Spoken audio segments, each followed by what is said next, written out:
Choo choo! Welcome to this Gauntlet Con broadcast of Cloven Pine Games' Great Soul Train Robbery, where this band of desperados is going to try and rob the train to hell. This game is being played as part of Gauntlet Con, an all-online RPG convention. You can always find out more about Gauntlet at gauntlet-rpg.com.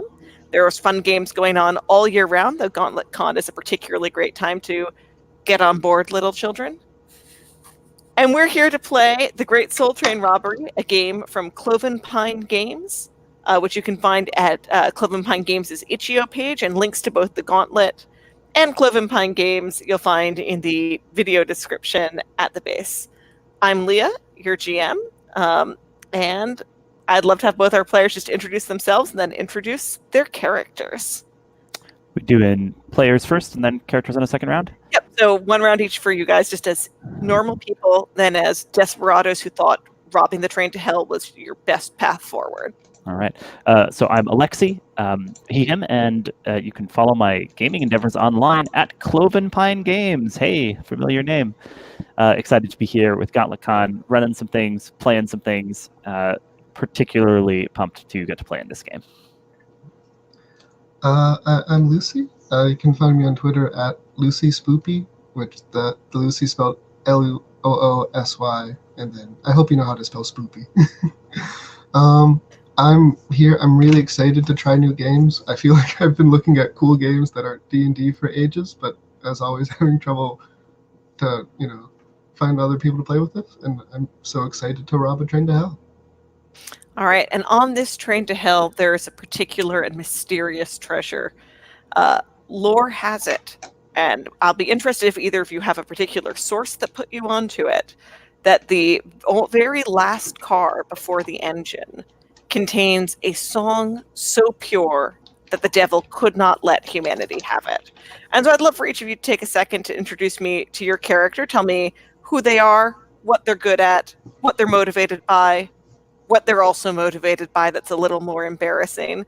And I may ask you a couple follow-up questions about, what brought you to this past before we open up on the rickety rails to hell. So I will be playing Ruben Smiley Flowers. I am a fiddler, specialty fast playing and fast talking. And he's motivated here by prophecy and by greed. I think that he heard from Blind Maggie, the kind of mentor of many fiddlers and strummers that walk walk the paths of the Old West. He heard from her a prophecy that someone would compose a song so beautiful that it would break free the devil's grip on this land, and then.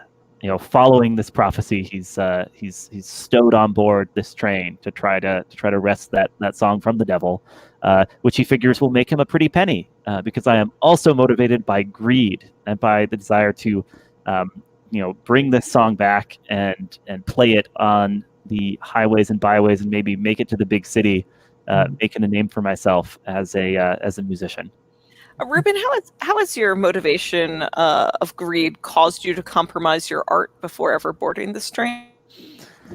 Ooh, good question. I think that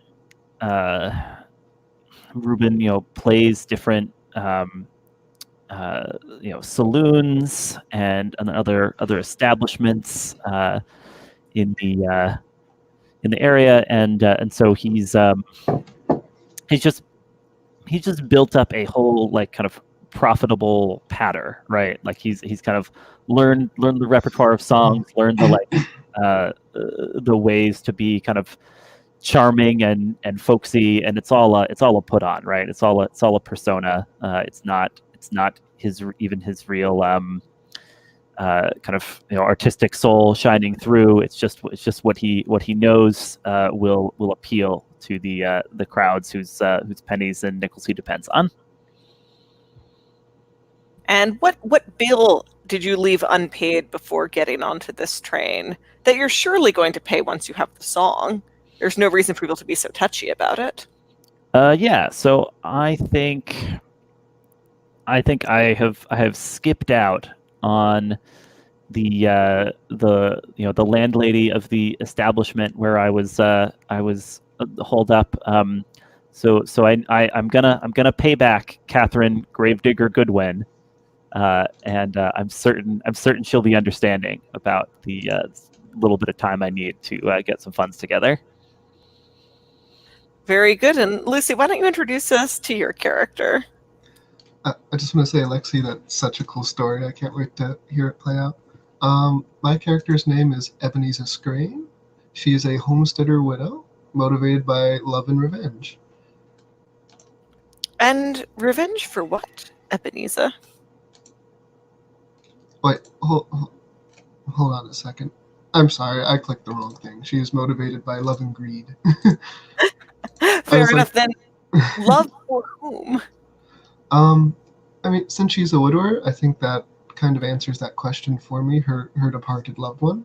I imagine that she may not have been originally from the land where the train is, and she heard stories of a train that carried souls, and somehow made her way, even though she was alone.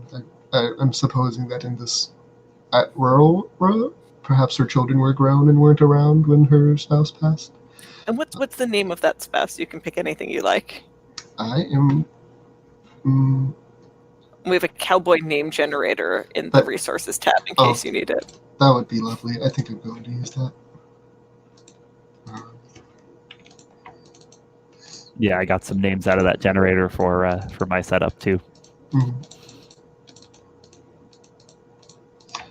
Jasper, I believe. And what memento of that Jasper gave you early in your courtship do you never take off?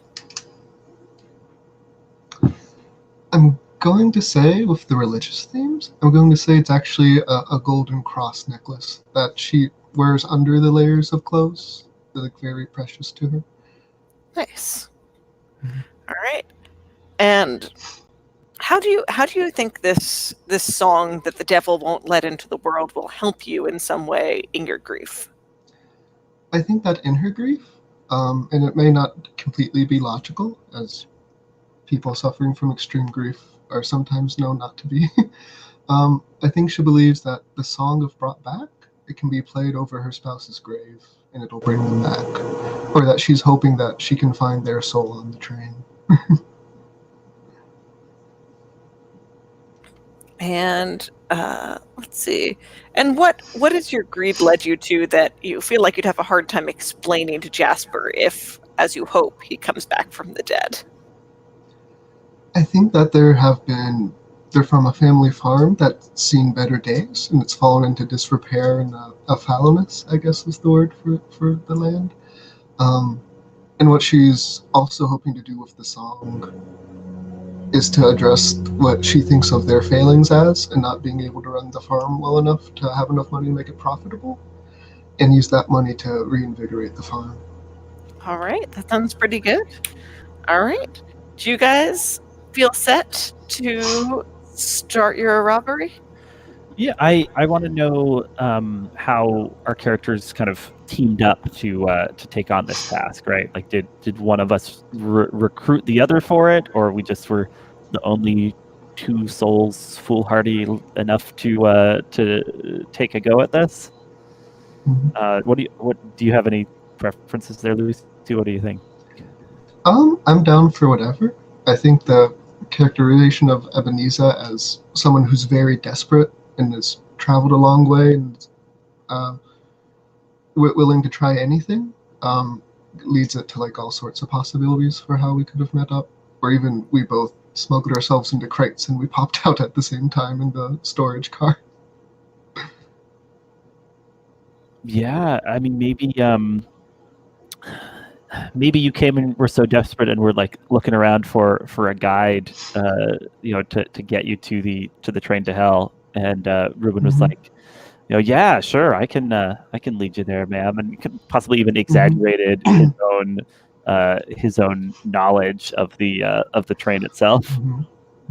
I could definitely see in like the common room of a hotel or something, seeing this person that's very out of place in this town, and like obviously looking desperate, and Ruben, sorry, as sort of like a slight manipulator people person is like what I'm getting from the fiddler thing. I don't want to box in your character. It was like It's definitely part of the deal, yeah. This is a person easy to manipulate, and saw that. All right. That sounds pretty good. And I like the idea that you guys have both somehow put yourselves into crates. So let's open there. You guys are on the kind of back porch of the caboose, having bribed, borrowed, or conned your way into getting loaded onto the train to hell. And managing to pass unnoticed out of the station, just a bunch of unsuspicious crates.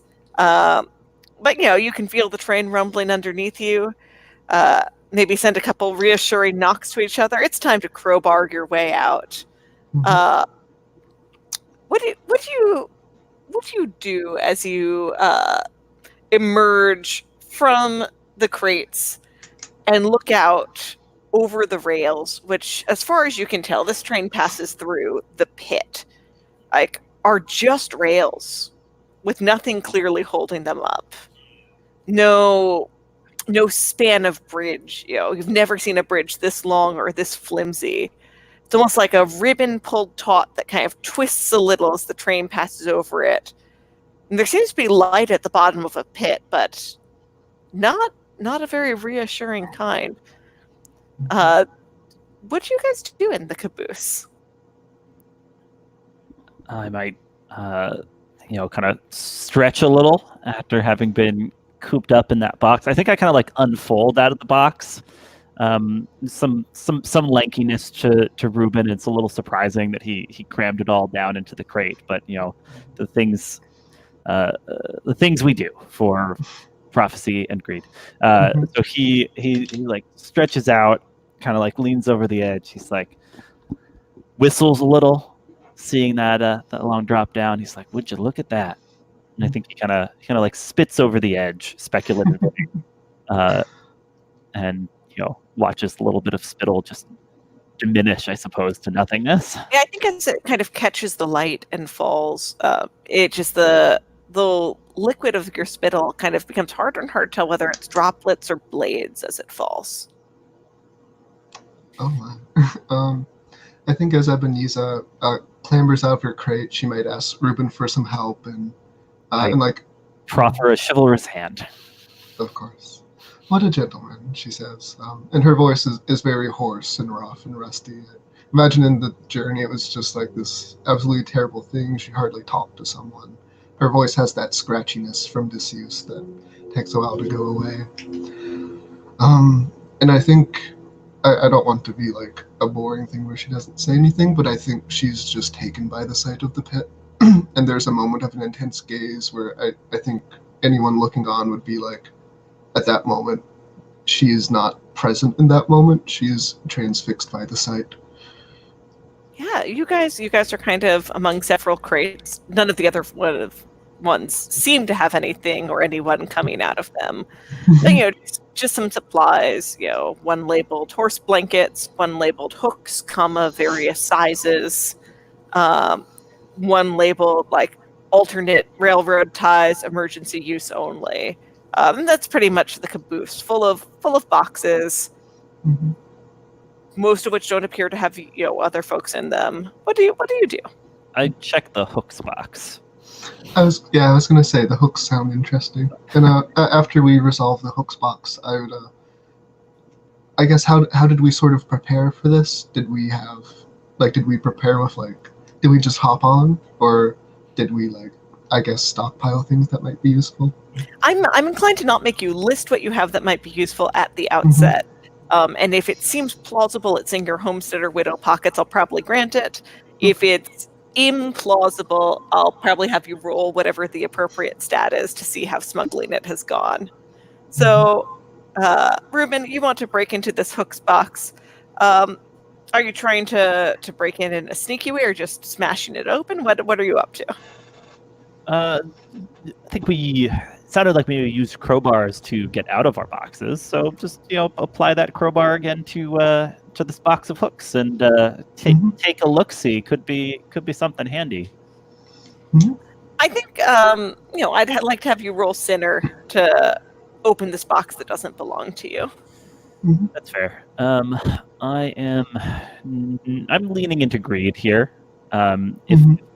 If you buy that, so shall I roll 2d6? Go for it. Okay. And my my Sinner is a 3. I rolled a 1, so that should succeed, I think. Yeah, so don't forget to move your Sinner stat up 1 and your Lover stat down as you become habituated to theft and greed here. What were you hoping to find in this box full of hooks? Because as you pull it open, it's definitely hooks, various sizes. There's like little tiny delicate, almost filigree, like dentist tooth hooks.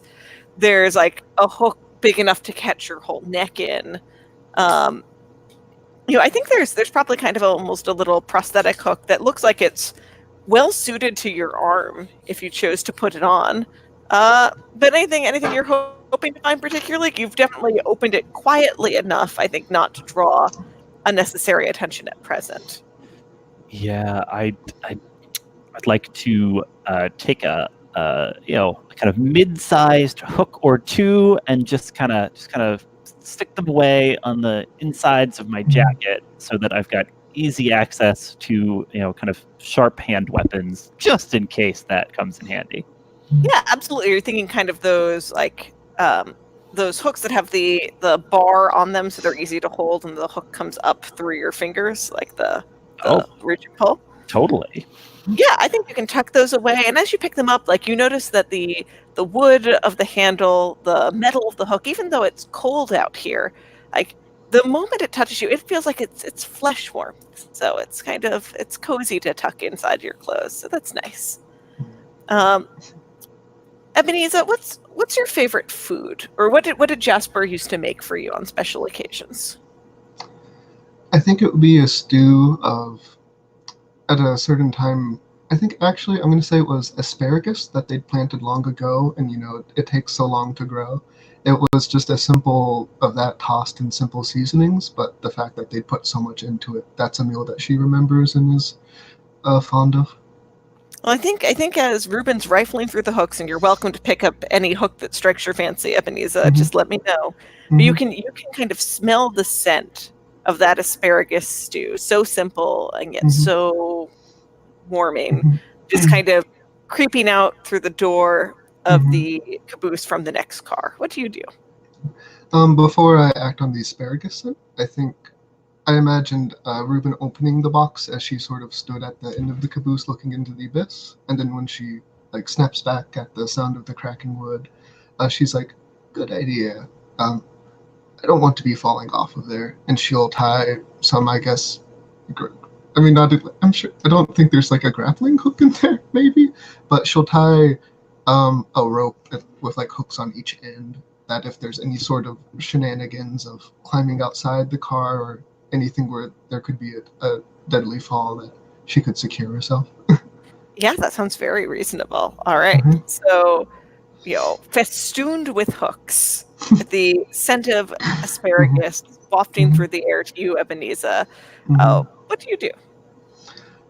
I think because it's not just the smell of asparagus, the smell of that stew specifically. It's the smell of that stew specifically. I think I don't want to act overly rashly. I think that's a different. You getting on the train to hell was your one rash act for the day. So, it's how all. does everybody want to handle this? Yeah, I think it would be I think she just opens the door quickly, just at the smell of it, and just she's like, "Jasper," and just goes for it immediately. She's like, "Wow, I found him already," or he's close, or something like that. The trigger's memory so strong. She finishes her weird hook sash. Yeah. And then I think just opens the door quickly. Yeah, you can see in the next car, it's a dining car. And there's well-dressed waiters, probably waiters, dressed in a way that you haven't seen except in magazine drawings, city waiters, with silver tureens that they're placing in front of patrons in the car. And there's one empty table. Now, as the door opens, Ruben, you get a big waft of something, but it's not asparagus soup. What's your favorite food? It's probably just something simple. Bacon and potatoes maybe, but something a little just a little finer than he can afford on his own, right? These are high quality potatoes and bacon from the best pigs. Yeah, I don't dare suggest a corned beef sandwich. I think Ruben, as you kind of smell those bacon and potatoes, you kind of remember something you heard Blind Maggie tell you about once, which was like bacon and potatoes, where the potatoes were dressed with something, chives, right? Like real fancy food, not just bacon grease, but bacon grease and a vegetable, but not too much vegetable. So you both are feeling these senses come over you, and as you open the door, a gaunt, elegant waiter, much better dressed than either of you, but somehow deferential, says, "Sir, madam, your table is waiting. Your order has already been received," and gestures to that empty table for two. What do you guys do? I think I whisper to Ebenezer, "It's all right, Mrs. Scrane. We just gotta act like we belong, and they won't suspect a thing." I think you're right. You're my gentleman escort for the evening. And she offers a hand. Yeah, I'll take your arm and walk into the dining car. Yeah, and as you're passing the other tables, you see kind of tureens being lowered, the fancy lids being taken off, and folks, diving in with gusto. They're almost hunched over the bowls. It's hard to see what it is they've been served, and it's just the scent is overwhelming for both of you. So the waiter ushers you both to a seat, and brings down a tureen for each of you. And Ebenezer, when he lifts it, you can see the asparagus stew, just like Jasper used to make. Whether he's in the next car and is the chef, it's hard to say. But even it even like looks like it has the slight attempt at garnish, inexpertly done, that he would do for you when it was a fancy night. And Ruben, you can tell it's real butter running down the sides of these potatoes. The bacon is just as crisp as you like it. Now, if you take your eyes off your own plate for a second. That's what I was about to ask. Oddly, you've received something delicious, but your table mate has received a bowl full of dust.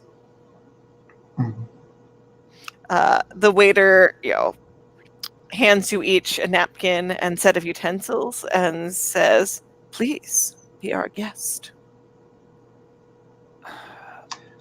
Your meal looks slightly dry, Ruben.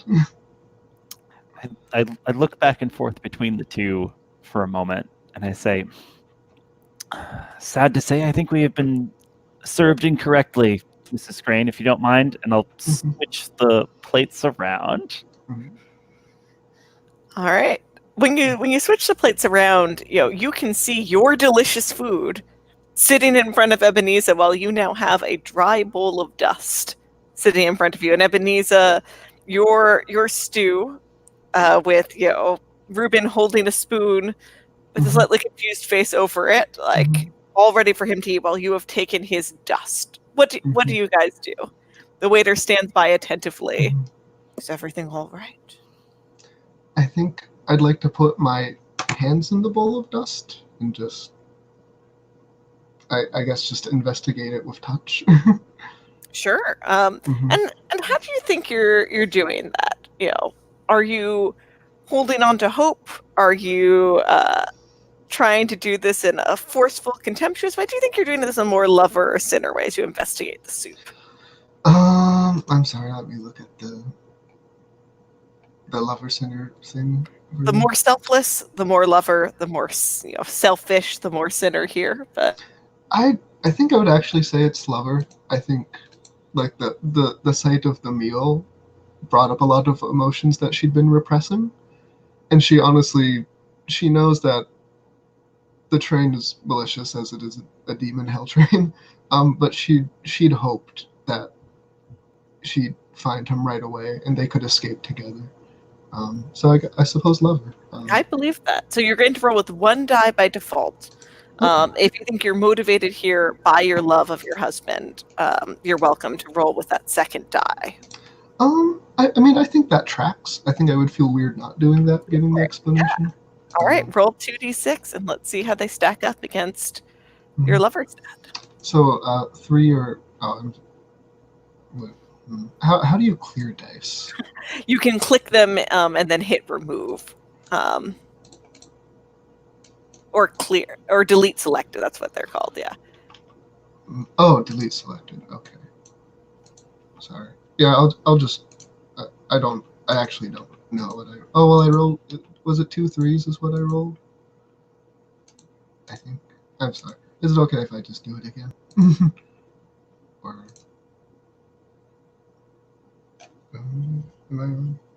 Yeah, so if you're not sure which ones you rolled, you can just clear the board and roll 2 again. But if you think those are the ones you had, I believe you. Okay. I mean, for my thing, I had a 6, a 1, and a 1, and so the 2 3s I think are the new ones, and I think that would be a success.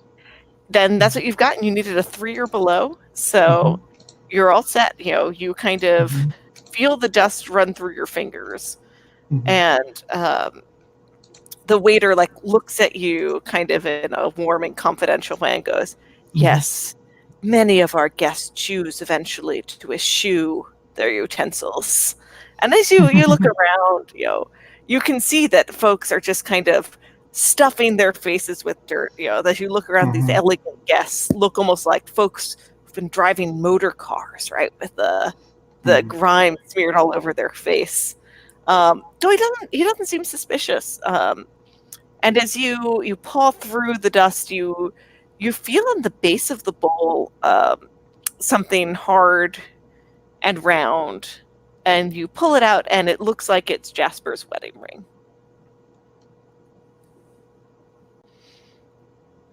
The waiter moves off to check on another diner, seeing how satisfied you are. I think I'm sorry. I express grief a lot through silence personally, and I'm not sure if it makes for an interesting character to be silent sometimes. That's up to you if you want to narrate, how she reacts, or narrate a thing she's reminded of that she's thinking of. I think what she does. Are a genre with lots of eloquent silences in them, so you can always just tell us, I don't know, like the shot, right? What the camera depicts that pushes the emotion through. Oh, I think I can do that actually. Yeah, I think it's like she's holding it. The waiter departs, and it's the scene of her taking something glinting and catching the light out of it, and it shows her face change to like an expression of just blankness, and then the camera is like, it's a shot where it's like, actually I have a ring right here, and it's like Ruben's face is on the other side of the ring, and the focus is on the ring, and then the focus shifts to see Ruben's face through the ring, as like she snaps back to reality. Not in a romantic way. Yeah. I love it. Ruben, from your point of view for all this, Ebenezer has like shredded up perfectly good potatoes, the butter running over her fingers, without so much as wiping them out on her napkin. She pulls out from the heart of the potato, as far as you can tell, a ring. Now the waiter has moved off. You guys are relatively unobserved. What do you do? I guess it's like I said, you can't quite trust your senses here, huh? What have you found there? It's I'm going to assume she's like narrated some of why she was there to Ruben, and she just says, "It's his ring." And I think, is there a door to a kitchen area looking like in the dining car? Sure. You can see that the tureens are all coming out of the back part of the car, connected to the rest of the train. what are you going to do about it? Are you trying to have a word with the chef, Mrs. Scrane? I think he might be in there. All right, but remember to be careful. Mhm. I'll try to give you a little cover then. I don't. This isn't like dominating the story or anything, right? I don't. Okay. No, I'm Okay. excited so far, and I've played Mhm. with Alexi before, so I'm confident he'll be able to hold his own story-wise as we go. Okay. Sorry, I just don't want to. I appreciate you want to Yeah. double check for the player, so. Yeah. I mean, I don't particularly have a plan. I guess she'll either flag the waiter down or wait for him to come back. Oh, so a thought was I can pull out my guitar Mhm. and be some dinner entertainment, and thus hopefully Mhm. distract everyone and give you a way to just make a break for the kitchen.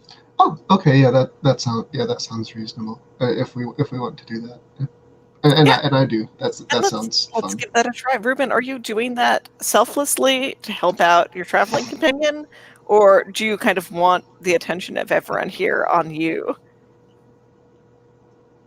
Oh, I think my motives are pretty mixed. Mhm. Let's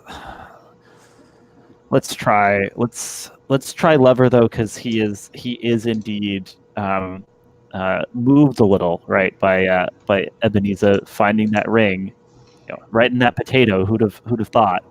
Mhm. And so I think he stands up. He like slings his guitar around, Mhm. plays a few notes, and he says, "Good evening, ladies, gentlemen, passengers. For tonight's entertainment, a little ditty. I like to call this a bowl full of dust." All right, and it definitely sounds like you're leaning on your fiddler background here, so you've got 2d6 to play with. Mhm. Yeah. All right. Rolling 2d6. Let's see what happens here. And I'll kind of like gesture with my head to Ebenezer. As soon as the song's starting, and I think I'm giving her some cover to take a go at the kitchen. It reminds me of the song "Dust Bowl Dance" by Mumford and Sons. Oh, Dust nice. Bowl. Good song.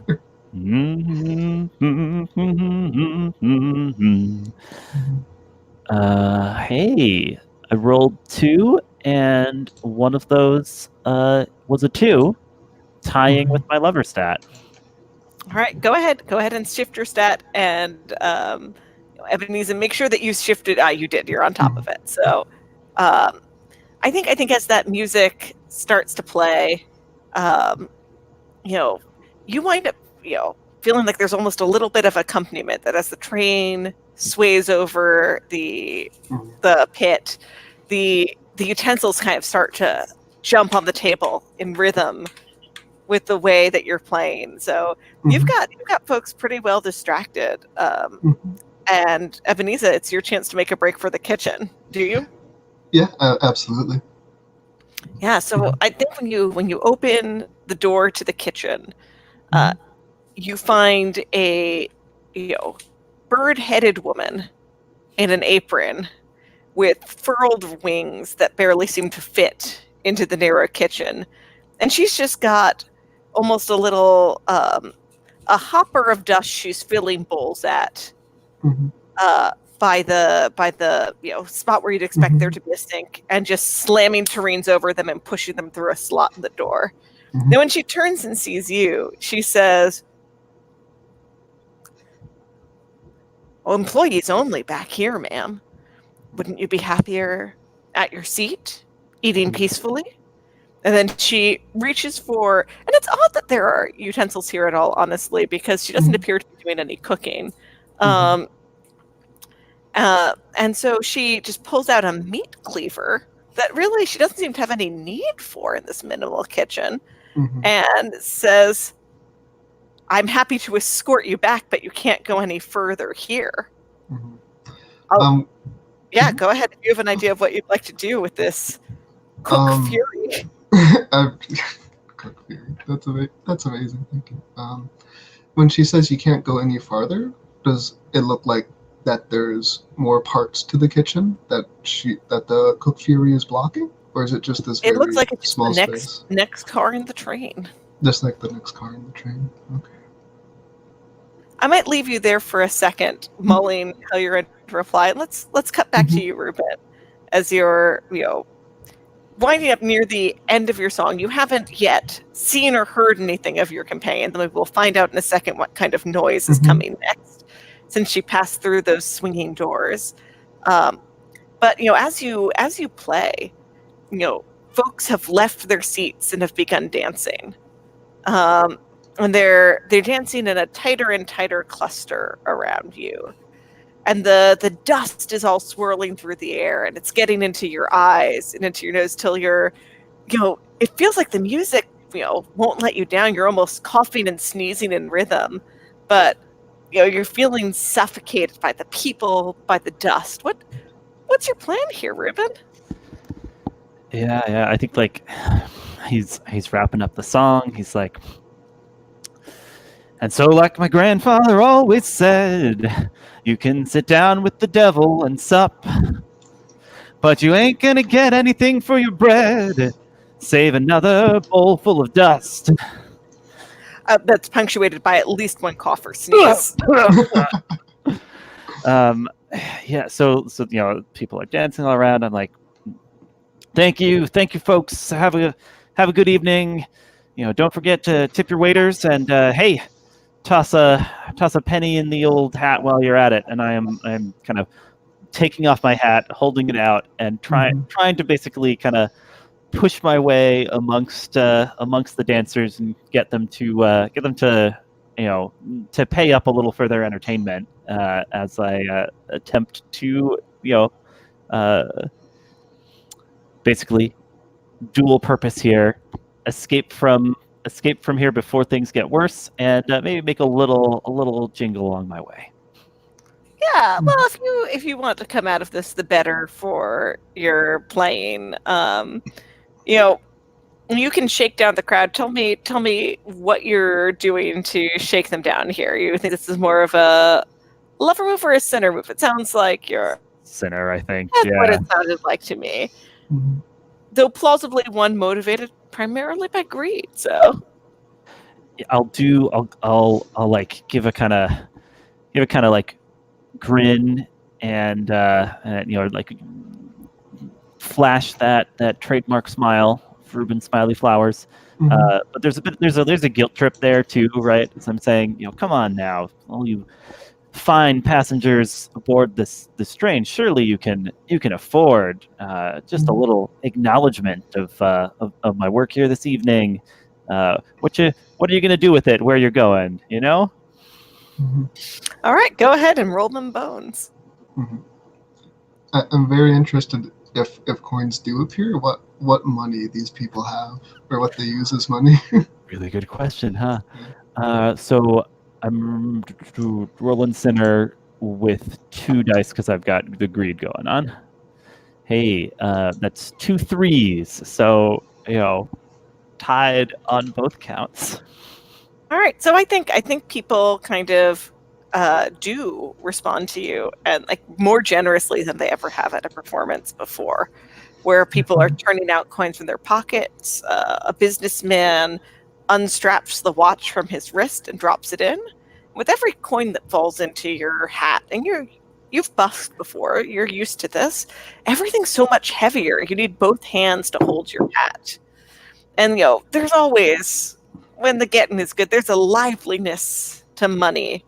There's the way the light glints off it. It almost feels like it's dancing. But here it feels like it still might be dancing. So it's almost like you've got a live, struggling thing in all these riches in your hat. You have to pinch the neck of your hat closed just to keep them from jumping out. And there's a faint rattling sound, almost as though things are struggling in there. I pull tight the kind of, basically it's an old belt I've used as a hat band. So I'm just pulling it tight. So I've got a sealed packet here, and loop it round a belt loop. so it's jangling at my side. All right, I think you're having trouble getting places quietly while you hang on to this wealth. But as you presumably make your way towards the kitchen, Ebenezer, what do you do when confronted by this fury cook with looking furious and holding a cleaver? I think she tries to play into the sweet old lady demeanor as much as she can, and she says, "I wanted to pay my compliments to the chef for the delicious meal, and I fear someone may have lost something I found in my stew. Do you perhaps know where this might have come from?" As she, I guess I have a prop. As she offers, not like offers it for the cook fury to take, but just like for the cook fury to see. And this sounds like it depends a little to me. Are you really giving the Fury a good faith chance to help you out and play into her better nature? Because that sounds like it might be lover, or are you trying to con the Fury by lying? I think as soon as she went back into the kitchen, she was so hoping to see Jasper as like a dishwasher or something, that when she didn't, she immediately was frustrated, and especially confronted by the so I think it might be Sinner. I think That's fine. That's up to you. All right. So if you're more trying to con her to do your work for you than appeal to her better nature, that's Sinner. Go ahead and roll it. And it's definitely one die. And up to you if you feel like you're playing into anything else here to get that second die. I don't think I would call this grit. Yeah, I'm not sure I would either. It could maybe be greed or love, but I think I'll just roll the 1. I think that Go makes for the it. most sense. All right, you're in for a 2 or below. Yay, a failure. So that is not a 2 or below, and since it's not a success, you don't need to shift your stats; they stay where they are. Okay. She's going to take a swing at you with that cleaver, and I'm going to say you're not going to be killed on that first swing, but you are going to drop the ring on the floor. What sound does Ruben hear from you in the dining car? A horrible, and I don't want to narrate what the cook fury does, since it was described as being bird-like. Is there maybe like a shriek or caw? Oh yeah, there's a kind of bird-like shriek, but what kind of noise are you making, Ebenezer? Oh, I mean, I don't know about the severity of the cut, but I'm sure the meat cleaver doesn't feel good. A horrible screeching yell, both at the pain and seeing the ring fly through the air. Yeah, all right, Ruben, you hear like 2 screeches, one that doesn't sound particularly human, and one that sounds like it could have come from a nice homesteader widow. What do you do in the car with your jangling hat full of riches? I bow my way out, backing into the kitchen, and because it sounds like things have gone bad, I'm probably reaching up to grab a meat hook from my jacket as I step back here. So I'm turning and readying the meat hook as I see. Is Ebenezer staggered back with the cleaver in her? What's the? Yeah, it's a tight spot. I think the cleaver kind of glanced you. You dropped what you had, but Ebenezer, what are you trying to brace yourself to do as Ruben kind of sees the scene? What's Ebenezer's response? I think her priorities are, if the ring fell close, to grab the ring back,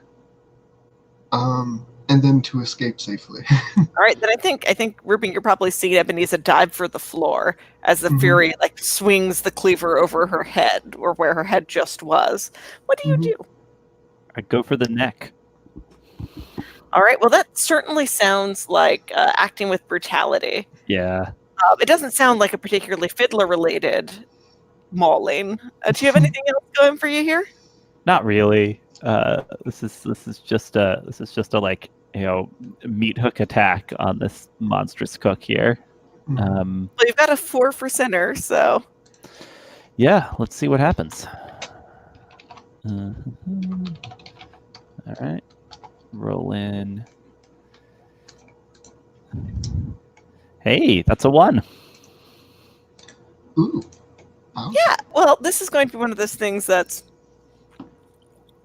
a little more veiled, but that hook sticks where you want it in the next. You've kind of got control of her movements. Where are you trying to direct this fury?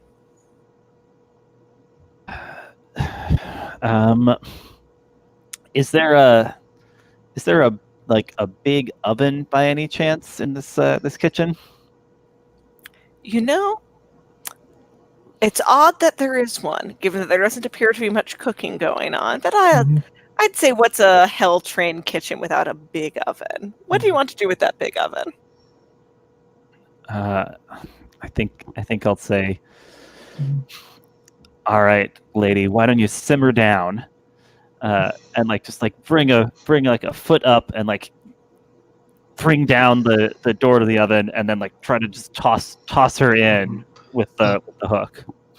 If I can help at all, as I'm on the floor scrabbling around for the ring, I just have a rope. If I could like stretch it taut, like behind the Fury Cook's ankles. Oh, I bet you can kind of wind up her ankles or her wings, which might be what would otherwise keep her out of the oven. Yeah.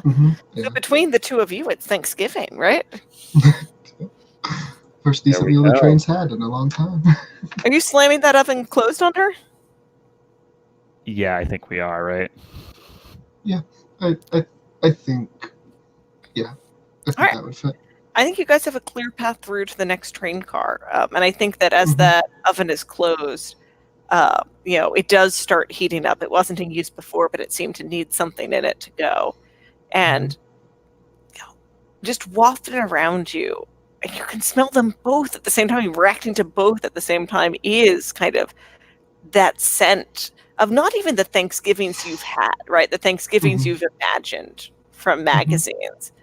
But there's also an acrid smell of burned feathers. And for you, Ruben, there's just a little snatch of birdsong.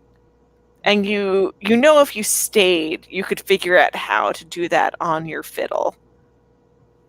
And it's like just the kind of trill that plays to your specialties. But if you head on out, you're probably going to forget this tune. What do you do? Where's the ring? Did Ebenezer manage to pick it back up, or is it somewhere still, in any degree of jeopardy? Why do you ask? Because I can voluntarily move a point from sinner to lover by making a costly sacrifice for another soul. I'd say maybe take a swing at doing that then. Okay, tell me if this sounds good, right? Like maybe in the confusion, right, of stuffing the Fury into the oven, the ring has kind of like skittered along the floor, and even it's like even like under the oven, like heating up. Oh yeah, the underside of the oven, I'd say, even is starting to glow now. So I'm gonna like for a moment like perk up my ears to that like little bit of bird song, and then like my eyes flicker down to the ring that I remember Ebenezer pulling out of that potato, and I kind of sigh and kind of look at this this poor widow who's taken a meat cleaver to the shoulder. And I will kind of like reach down and like hook my pinky around the ring. A game of hooks. Yeah, it's pocket. Oh yeah, I think she even just holds out her hand if the ring is scorching your hand. She just proffers her hand. I've used that word a lot. I will drop the ring in her hand, and then say, "Let's get out before it gets hotter."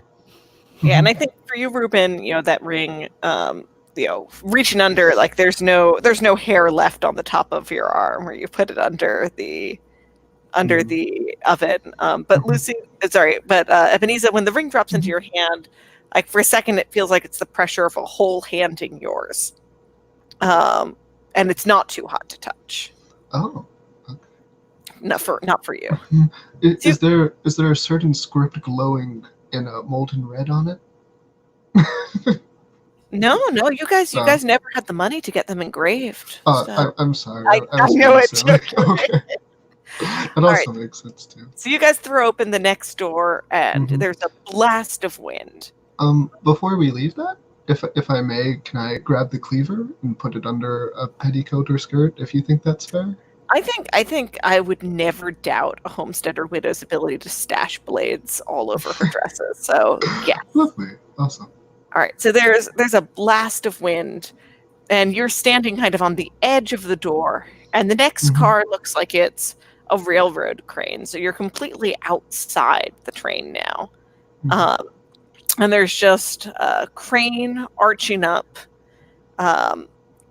with itself, a large hook dangling from it. And I'm going to pause us there, contemplating this crane rattling over the abyss while we take a quick bio break. I've Mhm. got 3:13 now. Would folks be okay with a 6-minute break, coming back at 3:19? Yeah, that sounds lovely. What about a round number and come back at 3:20? 3:20 it is. All right. So I'm going to just turn off my video for a second, and I'll see you all here shortly. Absolutely.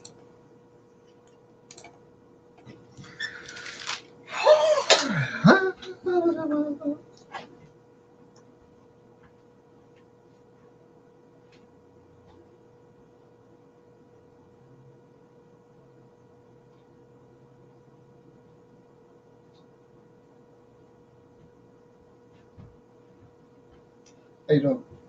I mean, I think, especially with her, she sees it as less of a.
All right, looks like we've got everyone back and ready for the great outdoors.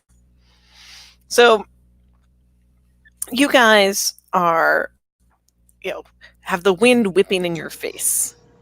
There's the stench of meat and feathers burning behind you.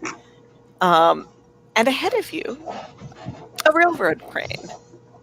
Not in use at the moment, kind of with a tarp lashed over it and various cords holding a protective cover over it, making it hard to imagine climbing that smooth surface. But that's all that's in front of you, and behind you is a burning fury, and who knows what in the dining car. So what's your play here, Desperados?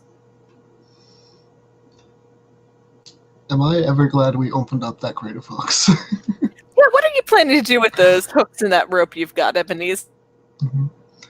I think you described it as like a canvas wall that is normally unclimbable, but I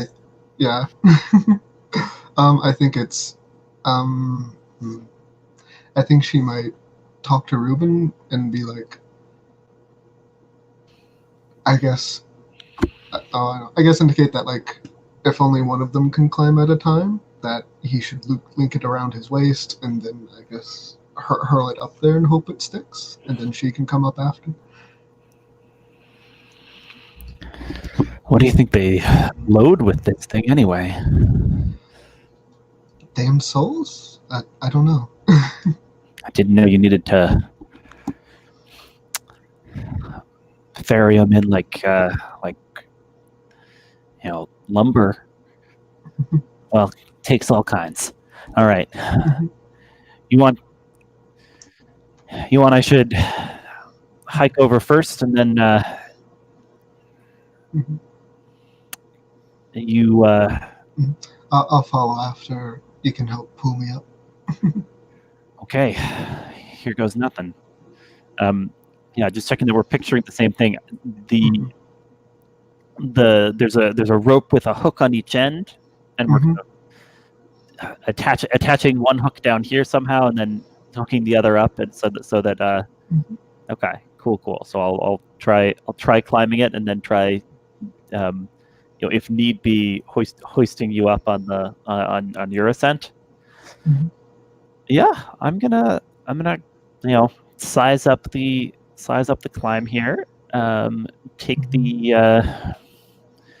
the grappling hook and whistle a lucky little tune as I spin it around and toss it.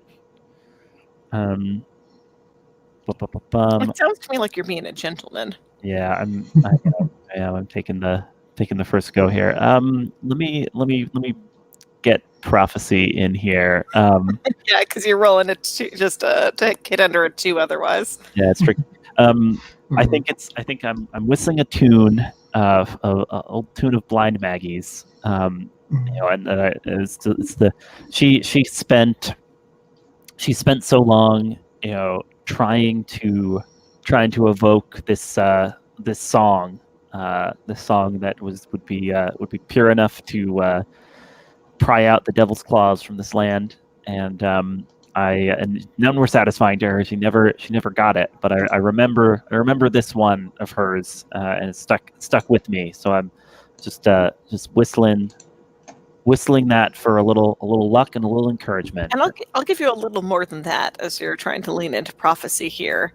I think with the wind whipping around you, you can, again, something about this train, you can hear almost a little harmony or sometimes little corrections to what you're whistling. And as the, canvas flaps at the base of the railroad crane, like, it doesn't look like it's a normal crane that you might have seen of iron or wood and anything.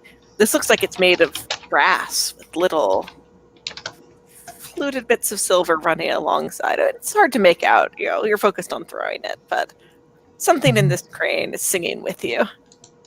Go ahead and roll. Okay. I'm rolling 2d6. That's a 2 and a 3. All right, so that is a success, though a complicated one. Go ahead and shift your stats. Yep. So I think your hook kind of lands near the top, and gives you enough anchorage to climb part of the way up. But then the canvas kind of rips a little under the hook, and you, Ruben, are going to slip into that rip. So you're kind of waist deep in canvas and hanging on to the outside. And it almost feels like underneath you can feel your feet pedaling at the controls of the crane, which is starting to like judder and jerk. Ebenezer, what do you do as your plan seems to have half worked? It's a snag. A literal snag. I think when she sees the canvas tear and Ruben fall into it, I think she was trying to save her strength. Since she's doesn't have the strongest physical constitution and was recently wounded. But upon seeing him in peril, is just going to try to just pony up and climb the rope and try to get him out of there, or at least somehow like keep him from dropping. Or she just might call out. If I'm picturing this correctly, his feet are dangling into the control box. Yep. She could just call out, "Just drop into it." All right, Ruben, what do you do when you hear that instruction? Feel no weight to listen to that. You sure you want me to try that, Ebenezer? No. She's like, "I'm coming." No, it's all right. Let me give it a go. Yeah, I'll let go of the canvas and drop into the control box. What is that like? Yeah, so I don't know whether you've got a match or something you're striking. It's a little dark in there. You're basically in a tent. Just give me a sense of what kind of light source you might have. Yeah, let's see. I rustle around in my little like jacket of miscellaneous things and pull out a mason jar with some fireflies in it. Wow. Hold that up. All right, so in that greenish, sickly light, everything around you is metal, and this doesn't look like any human-designed railroad crane you've ever seen in your life. It's almost a mix as if you were an ant on, the bridge of a trumpet with all those stops. Or maybe inside an organ designed by someone who was familiar with the theory of an organ, but not much of the practice. And everything around you is brass and silver, and you can almost see sometimes like the shape of a particular musical instrument that's been kind of melted and melded into this monstrous machine. What do you do? All right, now we're talking. I'm gonna put my hands out to the stops on this musical crane, and I'm gonna sweet talk the crane. We'll say, "Darling, looks like nobody's been here to give you a tune-up in some time, and I'm sure they ain't great musicians here on this train to hell. So why don't you and Ruben Smiley Flowers work something out here? If you will just give me a clue, we can make some beautiful music together, and then my widow friend and I will be on our way, not troubling you further." Tickle them brass ivories, that I suppose. And are you making a human connection with the crane? I think I am making a human connection with the crane. Yeah, so I will. And I'm hoping that fast playing and fast talking tie in here. Oh, certainly. Mm-hmm. All right, I'm rolling 2 dice with lover. All right.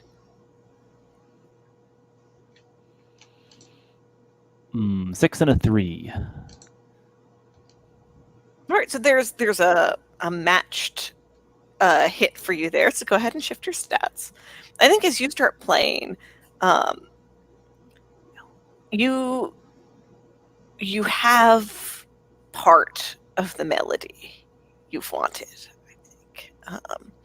Even though it's being played by a wheezing, brassy, somewhat bawdy engine, you know that you've gotten further than Blind Maggie ever has.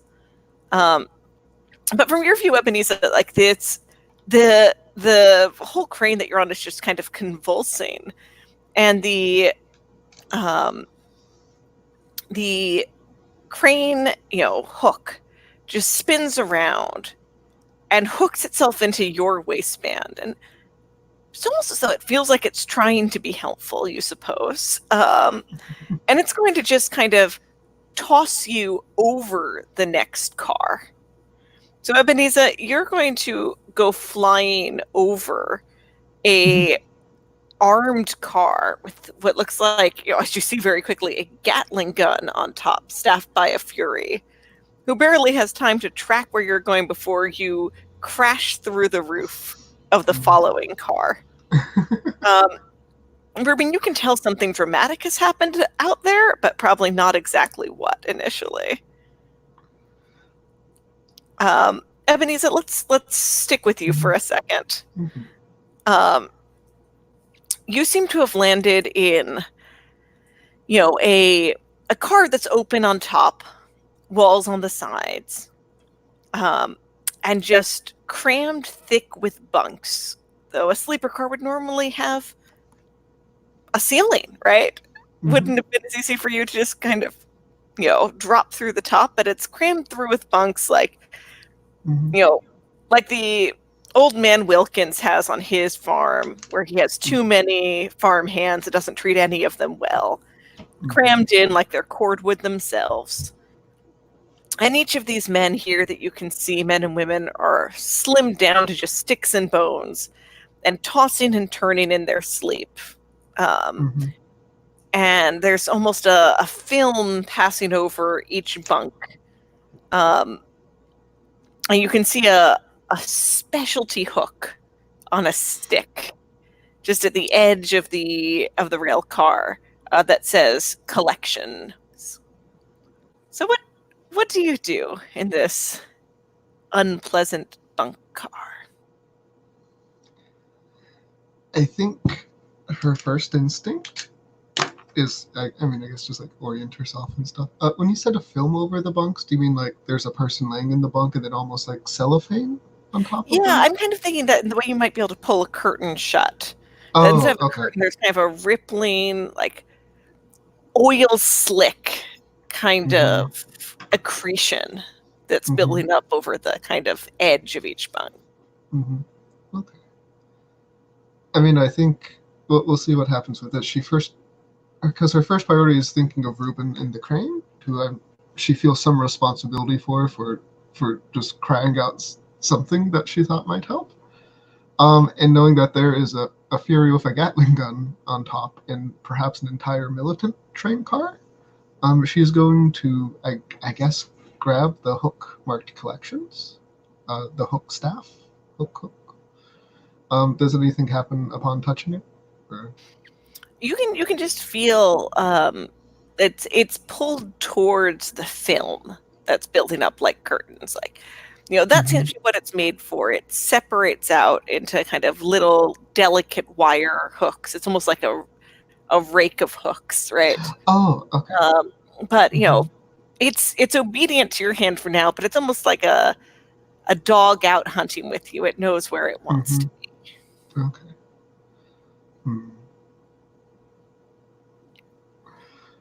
I think. I think this is the hook is obviously designed to interact with the bunks and such.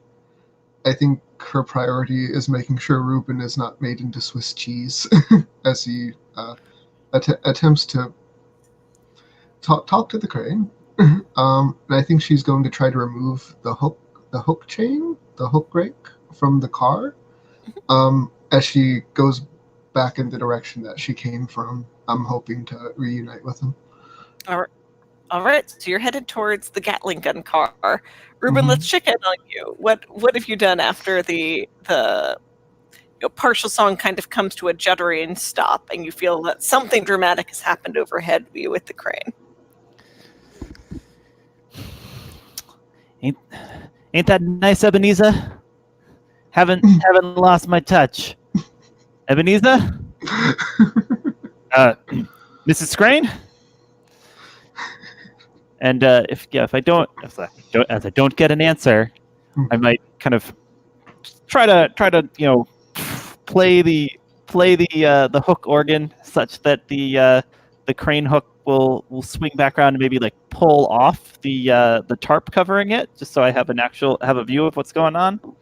I think as you play, kind of the tarp shudders itself to pieces, and you can see on the main hook, a scrap of calico that you recognize from Ebenezer's dress, and no sign of her. Oh lordy, here we go.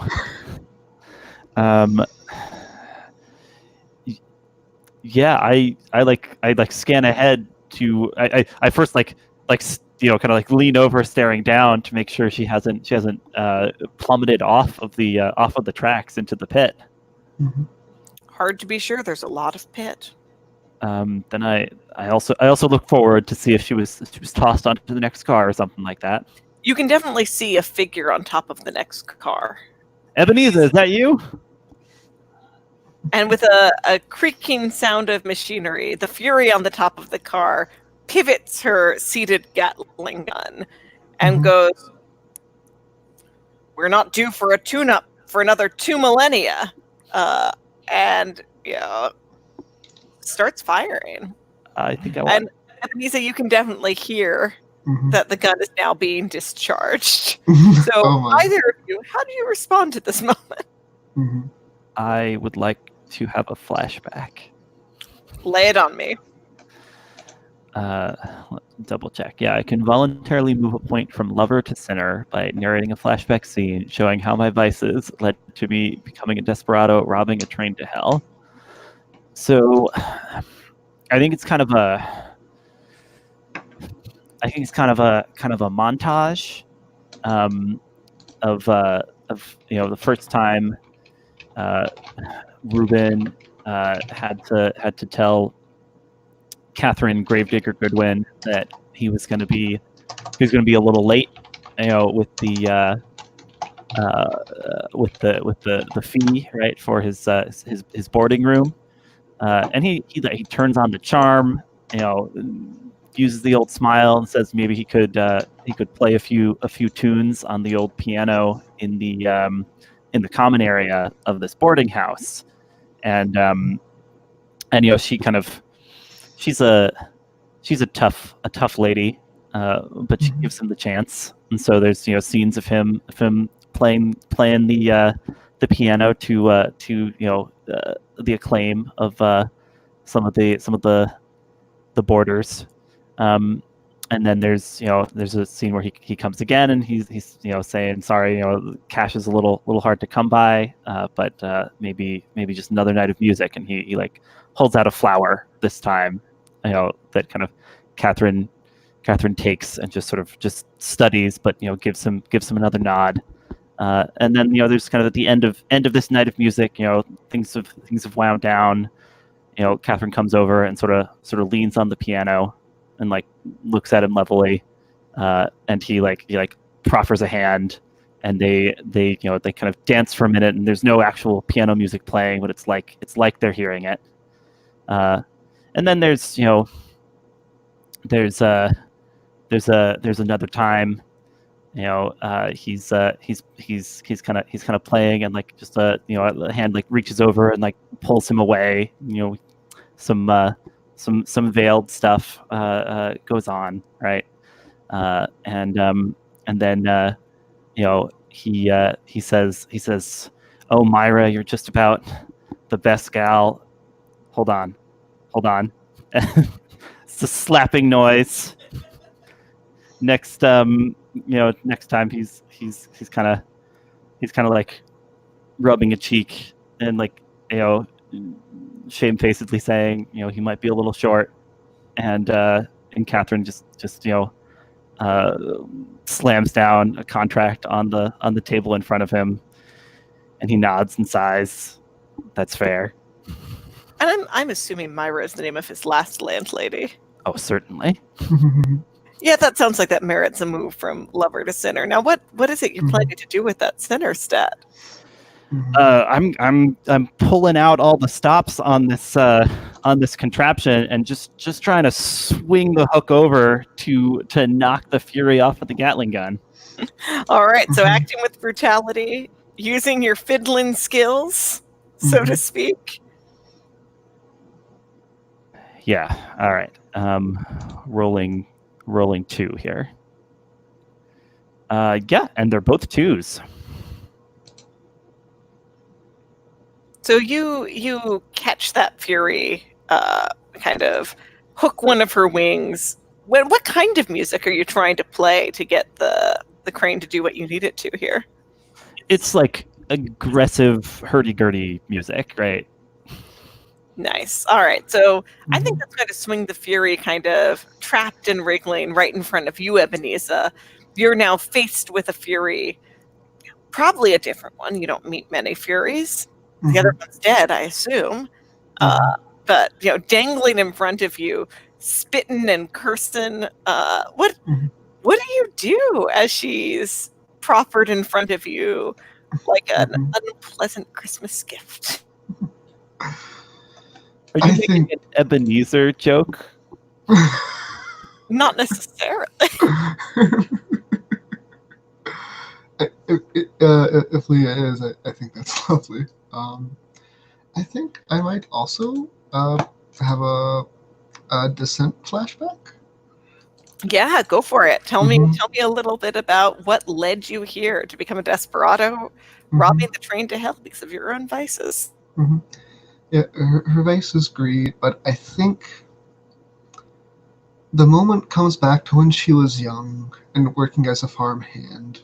And in particular, what was unusual for her is they were always like, "Oh, we don't let the girls, butcher the animals, anything like that." But she thinks back to when times were really rough, and instead of just working on the farm, she had to work at sort of a slaughterhouse or butcher shop. And she was slaughtering the turkeys or geese that were being brought in. It was about Christmas season, let's suppose. And she remembers, they were like, "Oh, girls shouldn't do this. This is bloody, violent work." But she remembers not being bothered much by it, and steadfastly butchering each goose and putting it in the large brass kettle to get the feathers off and all that. Now let me ask a little bit about the vice of this. Did you always picture geese as you were doing this, or did you picture some of the men who told you not to be doing this work? I think she pictured some of that too. I think where the vice comes in is the greed, is that she saw how much she was struggling and then saw all these fat, plump geese come in from other parts of town. And I think she stole geese there. And it's something she felt very bad about, that she'd say, somehow one or another, like a goose was ruined, she'd say dogs appeared and stole one. And maybe people knew she was lying, that they were going to let the poor farmer's girl take home an extra goose or something. But I think that's what she thinks of. And then with that, that moves a point from lover to sinner. It sure does. And are you going to do something violent here? Yes, I believe she's going to attempt to use the weird... I'm not sure I entirely understand the construction of it, but I think she's going to use the hook named Collections to just sweep the fury off the side of the train. Go for it. It's a rake with attitude is one way you can think about it. A rake with attitude. That's very. So you're definitely using brutality. And then just to ask, I think it's possible you're leaning into your specialty of grit as a homesteader widow, if you'd like that second dice. I was thinking so, especially in terms of that she's wounded in a sense, and to muster such a strong stroke to toss a demon into the pit. I think it's grit, both physical and mental. So I have actually cleared the dice from the thing this time. What's funny is, of course, that a rake with attitude is exactly what Myra called Reuben. Very, very good connection. I really like that. I rolled a 1 and a 3. All right, and your center was 3, so push it up one more as you go there, as you succeed. Mhm. I think part of what happens here is instead of just shoving her off the train, even though the rake looks relatively flimsy, it passes through her. Mhm. And you've worked in a slaughterhouse. There's nothing about blood and guts that was really going to surprise you, but that's not what you see inside the Fury. It's just a spray of feathers and dust, and instead of flesh, it's just fat, right? Like all the muscles seem to be missing. You can hardly imagine how she moved, but it's just idleness and rich eating that you've never had yourself, and you can kind of feel the rake pass through it, and you feel your own stomach twist with hunger as you go through. Ruben, are you clambering up the ladder and across the car to figure out where the Fury has gone? Yeah, I think I'll give the crane a pat and say, all right, nicely done. Now, if you'll excuse me, I've got a widow to catch up with, and I will dismount from the crane organ loft and move forward. There's a ladder up to the kind of roof of the Gatling car. Yeah, I'd say so. So you have a choice about whether you want to go through or over. Do I see Ebenezer? Where did she end up? Is she on top? Is she? She was kind of on the other side of the car. You swung the Fury all the way around where she could get at her. I will peek my head in the door to see if I see Ebenezer inside. Okay, so you're peeking your head into this car door, and I think you see kind of a group of Furies who are mostly like playing cards, shooting dice, a lot of guns, just all around the side. They don't seem troubled this moment by a ruckus above. It's a noisy train and a hard journey. But there's just a lot of folks inside, no sign of Ebenezer. Does anyone notice me when I open the door? Oh, I figured there's enough of a window you could peek without opening. But... Okay, fair enough. I nod to myself. I'm like, not going in there. Step round, climb up the ladder, and just kind of carefully, can I say that what became of our grappling hook? It was probably in the canvas. If you want to pick it up as you go, that's fine with me. Yeah, can I say that I did that and kind of use it a little to like maneuver across the top of this car without as much risk as I would otherwise have of fallen over. And once you're on top of the car, you can see Ebenezer kind of down and across at the next connection point between cars. She's holding what looks like a dramatic rake, and it almost feels like when it catches the light, you don't see between the tines per se. You see like images between the tines. And Ruben, when you were a kid, what did you think was under the bed? I had heard that sometimes a jackalope would just hide away under the bed, and but you should be careful not to disturb it because they can be vicious when cornered. Yeah, so you maybe feel like for a second you see a jackalope leering out from between the tines, but that's crazy. And where would it have hopped off to? So come on down and meet each other again. What have you got there, Ebenezer? I thought you said you'd worked on trains before. I think we mentioned earlier that Ruben might have misrepresented his skills. No, I love that you're calling his bluff to try and figure out what it is you're holding. Go for it. Oh, well, certainly ridden ridden a rail or two in my time, but I can't say that particular implement strikes me as familiar. Mhm. She's like, well, I don't know what it is either. It's named, apparently, she says. It said collections on the long handle, right? She's like, Yep. there's something sinister in this car behind me. As she, I guess, enters that car. As sinister as a bunch of furies armed to the teeth and playing poker? Perhaps more. Oh boy. Sorry about the crane lift back there. That wasn't the type of boost I meant to give you. You're lucky I'm tough. Yeah, I'll be darned you are. Mm-hmm. Tough as an old tree root. Yeah, I guess we'll go forward, Mm-hmm. with keeping our wits about us into the next car. So, Ruben, you're seeing for the first time Ebenezer again. All these men and women, skinny as sticks, helps them fit more bunks in here, tossing and turning in their sleep with those films lying across the sides of their bunks. And are you still the one holding the collections rake, Ebenezer? Oh, I mean, if Ruben wanted to handle it, he could have. I'm not sure I could think of it. He is Yeah. not eager to handle it. Okay. Yeah. Because you can feel it twitching like a dowsing rod reaching for the nearest bunk. What do you do?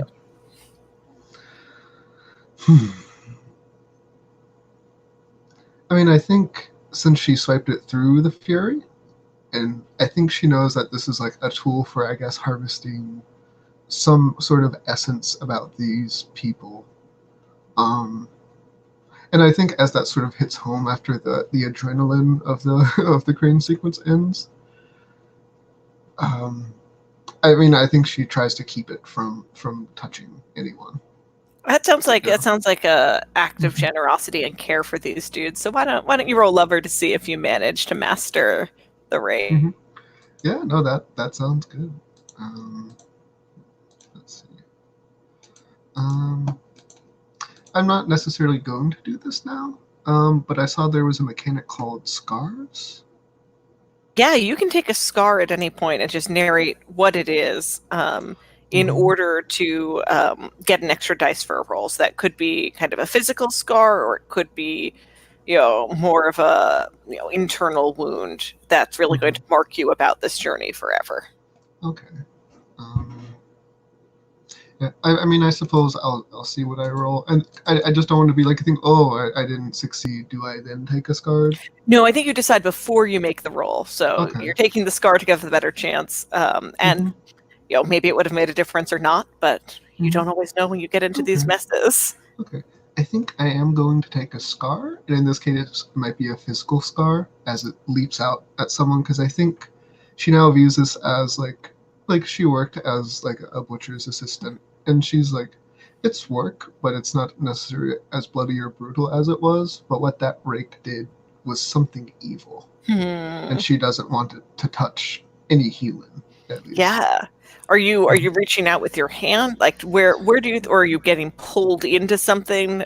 Where do you think you might be taking this physical scar as you try and hold the rake back? I think on the hand I'm picturing it like as it leaps forward, just like trying to grab at it as it like flies through the air slightly, and then her hands get caught on the sharp edge. I think that could definitely cause a physical scar. So go ahead and roll 2d6 as you try and protect these sleeping folks from this collections rake. All right. 1 and a 3. All right. So that was a helpful scar there. It was, thankfully. So I think you're taking some damage to your hand. But you do manage to kind of at the last moment pull this yearning rake away from a bed, but you almost get a flash as you do it. Maybe your knuckles brush the film of the person who looks like a better fed version of the bearded man in the bed, just in front of a one-room schoolhouse, struggling to do his times tables. And when he turns around, everyone seated at the different desks, it's his older sister. You don't know how Mhm. you know it, but somehow you know. And then you kind of Mhm. stagger back, having gotten a glimpse of this nightmare that isn't yours exactly. Mhm. You feel like you wouldn't like to see that sister again. Mhm. Okay. I'm sorry. Let me. What was that? A lover roll that I did? Does that change the Yeah, that was a stakes? lover roll, Okay. so you're bumping up your Okay. lover. Okay. Ruben, do you help Ebenezer bind up her hand at all as she kind of Mhm. struggles to keep this rake under control? Mhm. Ooh, I feel like the key thing here is no longer interacting with this rake if we can help it. Mhm. So I want to just pull out one of my meat hooks, Mhm. and I'll say, "Watch out, Ebenezer! I'm gonna pin it." Mhm. And try to like swing and like catch through the like hooks on the end of this thing, and just Mhm. dig the meat hook into the ground and kind of anchor it so it can't get at anyone. Nice. Mhm. All right. Well, I think that probably sounds like a lover roll to me. Mhm. To throw yourself into danger to protect her and the folks in this car. Yep. I don't think I have anything else. Mm, hmm. Hmm. Oh, and Ebenezer, just check off one of the scar Mhm. boxes in your Yes. character keeper because you can only take 3. Mhm. No problem. Yeah, I was thinking about scars too, but I'm fine with this being this is 50-50 because my lover's 3. I'm rolling 1 dice. I can do it. Oh, it's a 6. Oh no. I think as you kind of swing with your hook, you wind up like catching it, right? But it's almost though you pull it close to yourself. It's almost a parallel to that flashback we saw of your slow dancing with your landlady, right? The tines are all nestled up against your cheek. Um, and Ebenezer, you see Ruben just start shaking and shuddering. Ruben, it's a bunch of your nightmares, a bunch of nightmares that aren't your nightmares, all crashing over you like a wave, and you're drowning in a sea of jackalopes with their teeth all falling out, who you're naked and they think, you're a bad musician. Um, Mhm. and like through it all, you can kind of, as you're kind of buffeted by this parade of somewhat childish horrors. Like you have the sense that there's something else in the darkness past the kind of gaudiness of these nightmares. Something you should be paying attention to, but you can't bring yourself to look away. And you're kind of stuck. Ebenezer, you see kind of the rake like you know leaving marks on his cheeks as a film is being peeled off Mhm. of Ruben and kind of flowing into a groove on that Mhm. rake. What do you do? Mhm.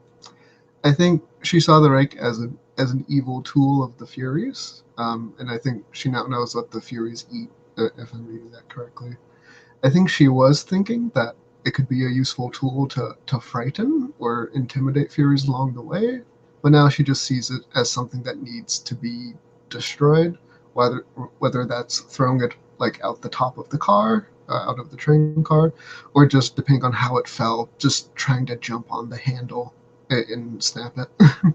Yeah, you can go ahead and try and snap that handle and see if that helps your friend. Hmm. Um, I think again, this is a little bit up to you which direction you're taking it, because I think Hmm. either you're acting selflessly, putting yourself in danger, or if you just really hate this rake, and your goal is to Hmm. shatter it, you can make a pitch for me either way. Just tell me which you're leaning into. Okay. I think I think I'm at it's 3-3 at the moment, and hmm, So mostly you're deciding yeah, kind of how you're the narrating this and motivation. which one Yeah. is going to go up if you succeed. Hmm. I think this is. I think this is like in a sense of acting with honor, maybe a little bit, not in the sense that she's like forgetting a little bit why she's there, but she just sees this evil tool and these people that is suffering and seeing Ruben suffer, and it's a basic instinct she just wants to destroy. Or yeah, so I guess I'll roll lover. All Um, right. uh-huh. And are you rolling one dice or are you pulling from something else? My specialty is grit. I mean, this could. I guess I interpreted the love. I mean, it might be a little bit stretch to say that it's a love for people, like common, like what's the word? I don't. I think I'll just roll one. Philanthropy? Yeah, philanthropy, sort of like some things are too evil to be used on anyone, sort of thing. But I'll just roll one. That seems All like right. that seems like a stretch, right? To say that. A little bit. So if you think it's a one dice roll, I'm not going to stop you from doing a one dice roll. I think it's a one. That's how you guys got here. It's a 5. Mm-hmm. All right. This stupid rank is gonna get. I love it though. Yeah, I'm having a so great time. I think you're going to kind of knock Ruben to the ground with the rake as you bring it down. And as the handle snaps, kind of pouring out of it with more volume than was plausibly stored in that handle, you think, is just a pool of that nightmare film coating both of you, right? And now you're both kind of struggling to see anything around you that isn't limbed with horrors. Ebenezer, you're a farm wife, so I think you're probably seeing locusts, among other things, kind of devouring up the men in this car, and it's unclear if that's really happening or something you're imagining. What else is a nightmare Ebenezer has that might be bleeding into the world around us? I mean, I think along with the locusts, hail, like unexpected hail in summer. Oh yeah, and this car we said was open to the elements, right? So yeah, it's like as if every type of bad weather is suddenly pouring into the car for her. And then on a more personal level for her as a nightmare, I think the face of every person in the bunks suddenly turns into Jasper's. Yeah. Like on his deathbed. Yeah. No, I think we almost even see a time lapse across the bunks of Jasper, growing ill, Jasper on the bed, Jasper in his coffin. Ruben, you're no longer in direct contact with the rake, but you're soaked through on this nightmare fuel. So everything around you again is just kind of filtered through whatever upsets you most. So give us a little bit of a sense of what you're seeing. I think Ruben's seeing, like, looking down at his own hands, seeing them all like break out in like boils, just like black boils, covering his skin. He's staring, of course, at the monsters surrounding, but also like on one level, just worried that he'll be permanently scarred and won't be able to ply his trade if they ever get off this train. Yeah, so I think you both are kind of going to be plagued by these hallucinations as you're moving through the cars, even if you get out of this one. Now, is there anything you have in mind to try and better your situation, or do you want to press on to whatever is next? The one thing I have in mind is try to play a song. What kind of song do you think is going to help you here? And why do you feel in your fingers you may not be able to do it? I think it's a children's song, like a song for parents to sing to children who are afraid of nightmares, and it's like a soft and gentle song. It's called Almost a lullaby. Almost a lullaby. Yeah. It's called Jackalopes Won't Hurt You. I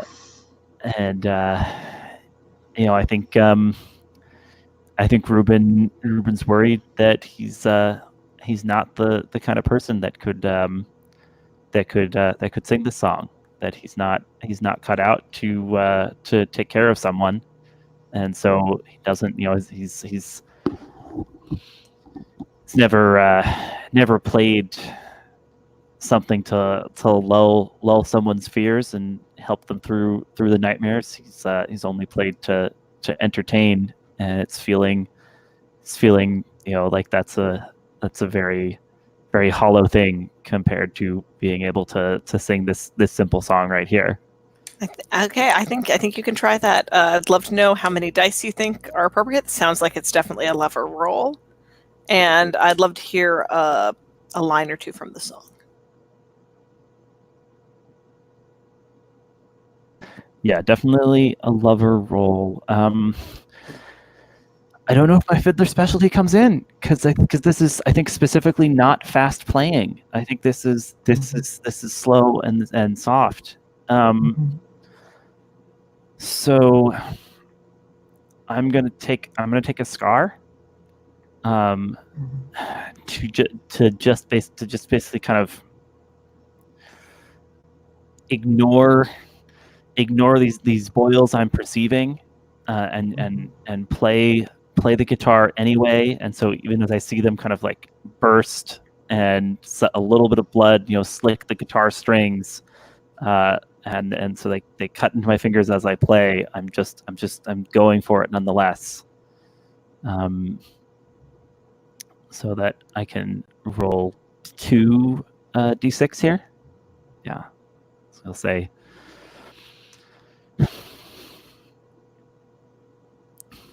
it's all right. I know just the thing. Don't worry. I've played this hundreds of times. Jackalopes won't hurt you, my sweet child. Don't worry in the nighttime. I am here. Jackalopes won't hurt you, meek and mild. Close your eyes, they'll disappear.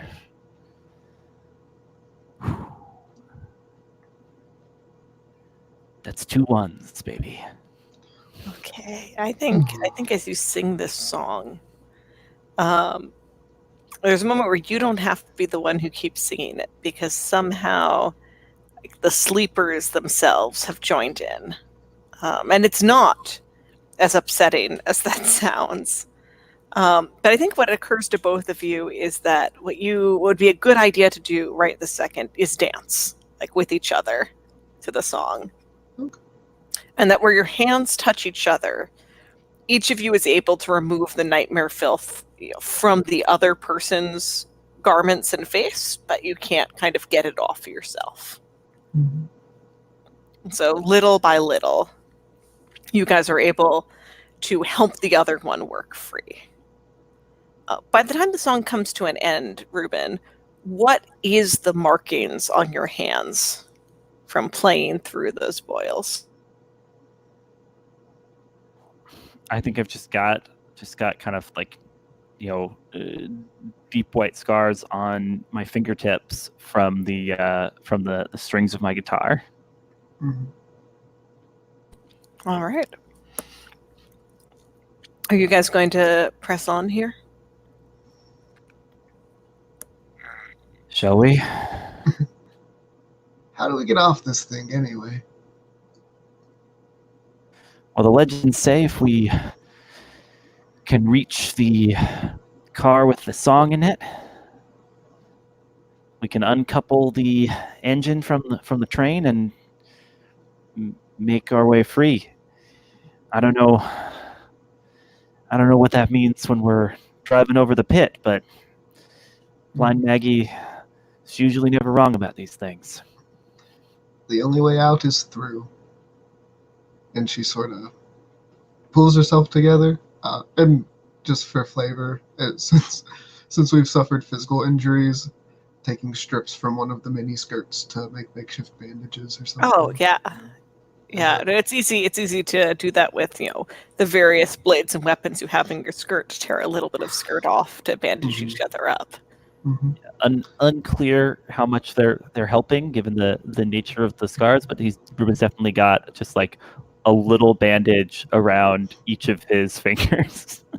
Oh, that's really cute. I like that. And as you can tell, you're getting closer to the front of the train because what was once a distant whistling is now kind of a wheezing, wailing noise as you approach the front of the train. Now, when you open the next door, there's a blast of cold air, and you can see your breath as you step in. It's a refrigerated car. And there's a man checking on kind of the different frozen vaults. He's a well-dressed man, kind of clothes that are expensive but not gaudy about it. And he's just got a little stew pot next to him in this train, in this icy cold car. And just it's the smell of stew with all the heart taken out of it. Those moments when the farm isn't bringing in what it should. When you're out on the road with some other musicians and all of you hoped the other one had something to eat. It's almost like smelling the ghost of what you ought to be eating, and what you have is a leak, half a leak, the half that wasn't rotted in hot water. But that's stew, isn't it? If there isn't anything else. And there's just kind of glass vaults set in all around the sides of this car, lined with frost, hard to see inside. And the man who's kind of too tall and too skinny, and maybe has 2 sets of knees. There's something wrong about his body.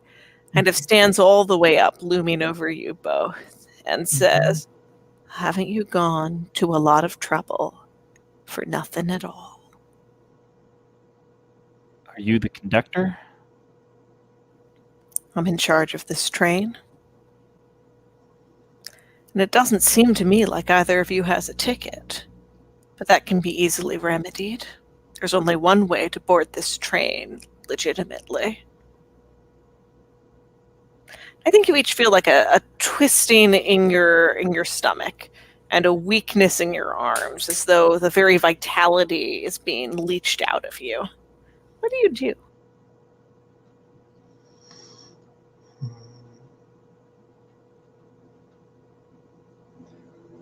I think that since Ebenezer I think she sees, obviously it's a demon, and even if it is in the form of a person, she no longer feels any sort of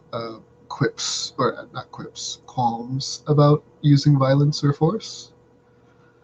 I think if she will, she's just going to, maybe with her left hand, reach under like what's it called? A brooch or whatever, grabbed like the little gold necklace with her left hand, and then with the right, bring out the cleaver and say, I don't know, what does she say? She's like, "Oh, tell us, what does she say?" This guy's standing between her and everything you got on the train for. She's like, I think she just says, "Where is he?" Are you threatening with the cleaver to get an answer, or are you swinging with the cleaver? I think threatening, in a sense. Yeah. All right. It sounds like this is probably a sinner roll. I think I would agree. Threaten someone with a meat cleaver.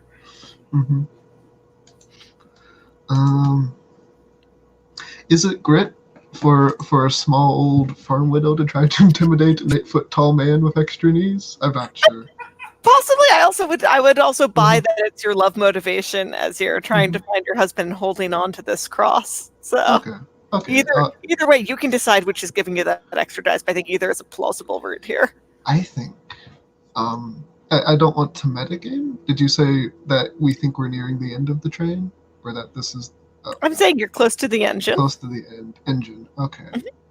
I think, and this is a little bit of me as a player wanting to see if this mechanic goes off. I think I want to try to roll 3d6 by taking a scar. And Go for it. 666. What's scarring you in this moment as you menace this demonic seeming man in this cold car?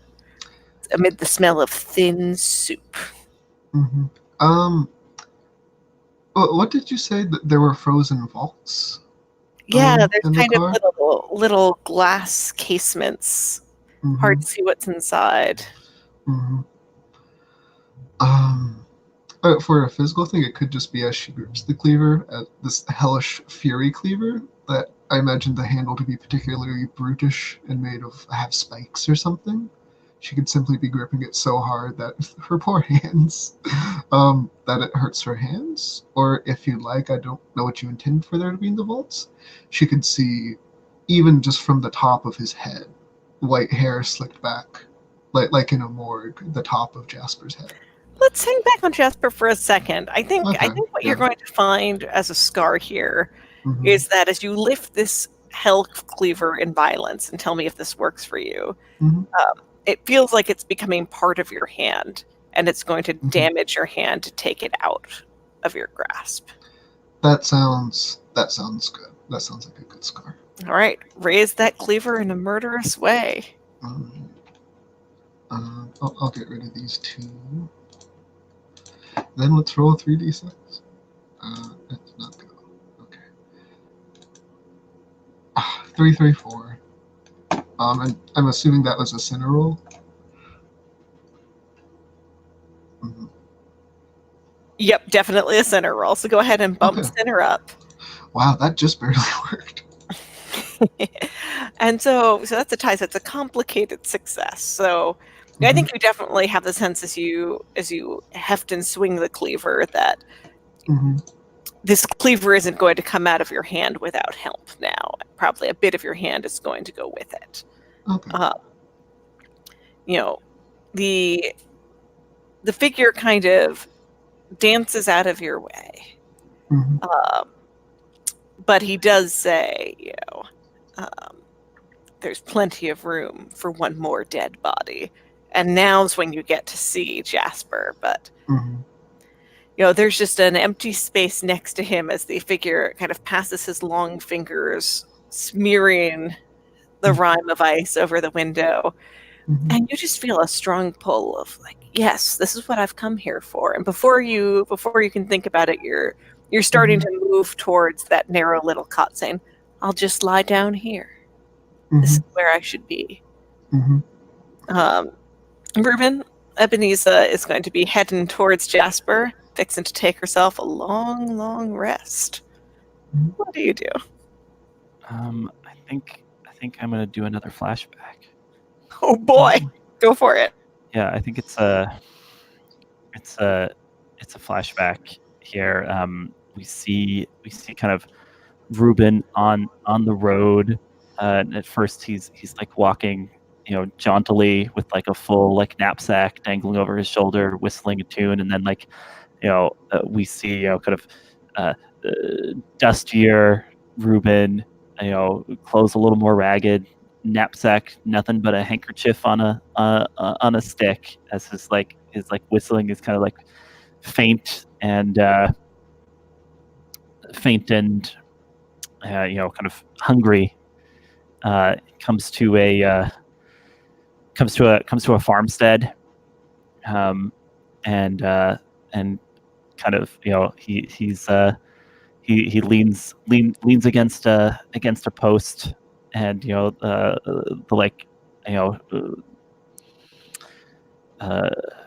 teenage daughter of the house is like passing by, and he like pulls out his last little drooping dandelion, to proffer it to her, and then I think we see that he's been kind of allowed to sleep in the barn, at this farmstead, but his stomach is still growling. It's nighttime. He's kind of tossing and turning. He gets up. He goes into the house and just like opens up the handkerchief from his knapsack, and just like taking food, dry goods, like bundling it all in till it's a substantial thing. Grabs a pail of milk and kind of as he's slinking out the door, he like spots the girl seeing him, and he like puts a finger to his lips, and she like reaches for her father's shotgun, and he runs, and then so I'm moving a point from lover over to sinner, and I think he's gonna look at this man here, this tall man with too many knees, and he says, "I know who you are. You're Famine."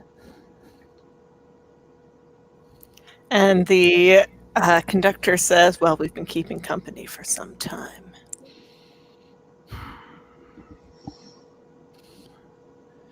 And I think you can also just feel you have that flashback brought to mind partly because the weight of that, hat full of wealth reminds you a little of that. Like there was such a reassuring quality to the heaviness of that food you stole for a while. Yeah. But there is something bad about feeling that weight too, and now you don't have any of the reassurance and just have the weight. Yeah, I see Ebenezer being lured away, and I think I say,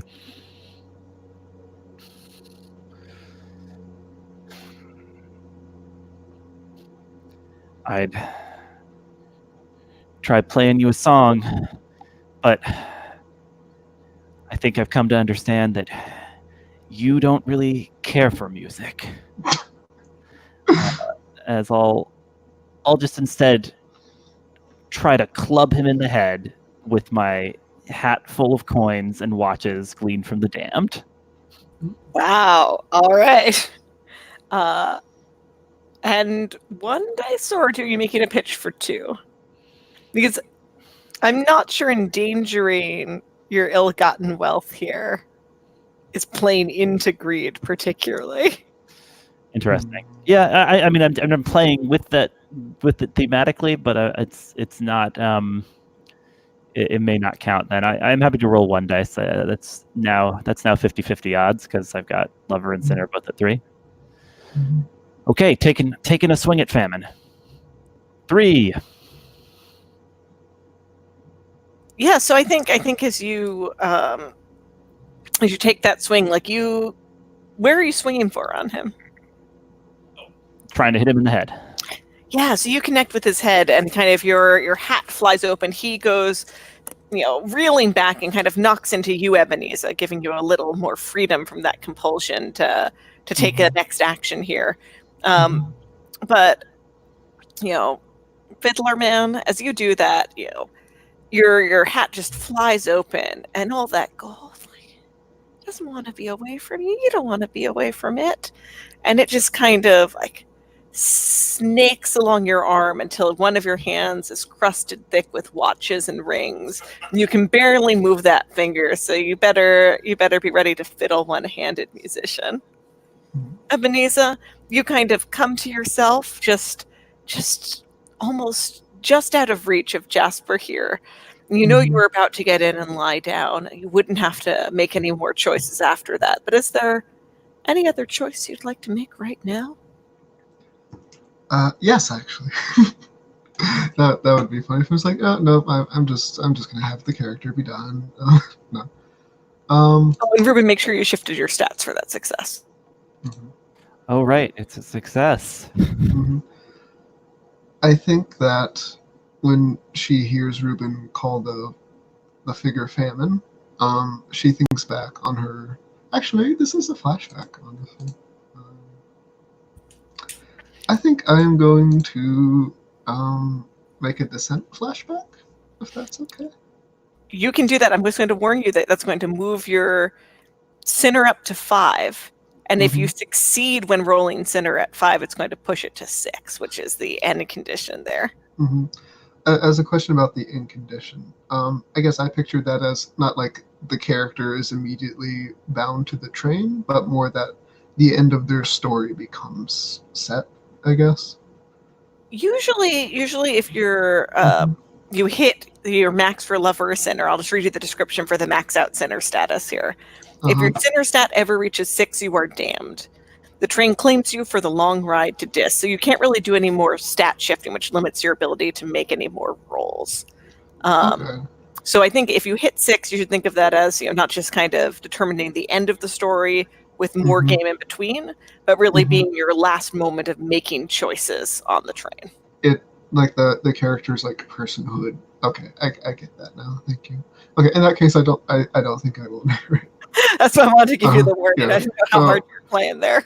No, thank you. I mean, I don't think Ebenezer is going to have a happy ending, but I don't want it to happen just yet.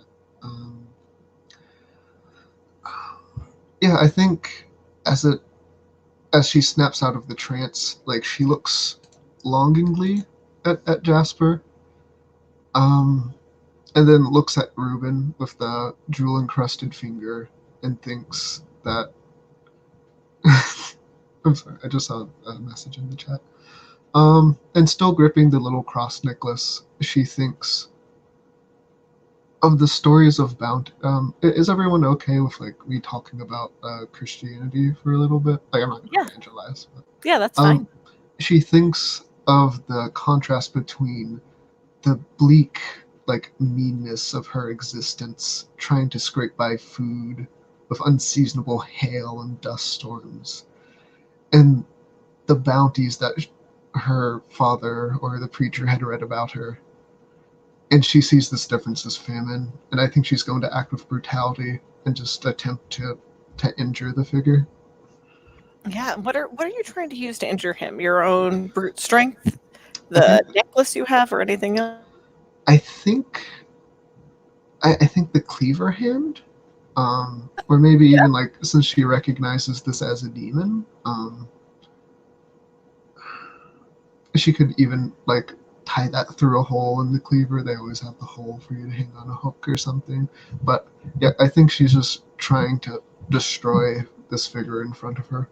So did I hear you right? You're thinking of threading your cross necklace through the hole in the cleaver, so he's going to get the blade and the cross at the same time. Because I am game for that. Okay, yeah, I was like, does that sound like a little like? Hold on, let me sit down. But yeah, I think so.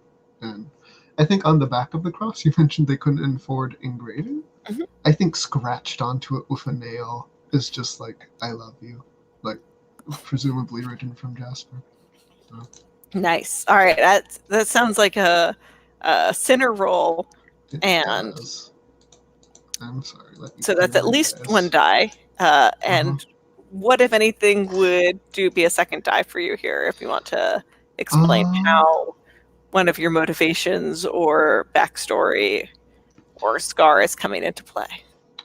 I think it could be greed, because in this sense, I'm sensing greed for Ebenezer is just this desperate hunger for more than the mean existence she has. So you're fighting famine, but you partly this hunger within yourself, and you're kind of leaning into that hunger even as you're attacking the source of it. Yeah, it's not just like I want to help my friend Reuben who has shown me through this train. It is just I hate this thing in front of me, and she hates it with the desperation and greed that she's felt her whole life. I buy that. Okay, yeah. Yeah. That's it. This isn't exactly a game that you power game anyway. Roll 2d6, and that's a 2 and a 3. All right. So you really connect with this cleaver and the cross. And I think there's kind of a moment after you've... Where do you want this cleaver to land on his body? Perhaps one of the many knees, or... I think that makes the most sense, yeah. Sure. So you hit one of the many knees. And as the cleaver passes through him, you almost get the sense for a moment that his body just knits itself back together. But your necklace lodges in that gap. And it keeps the wound from sealing. And he tumbles to the ground as one of his legs falls one way, and the rest of his body falls the other, because somehow that cross that Jasper gave you is preventing him from ignoring the wound the way he usually would.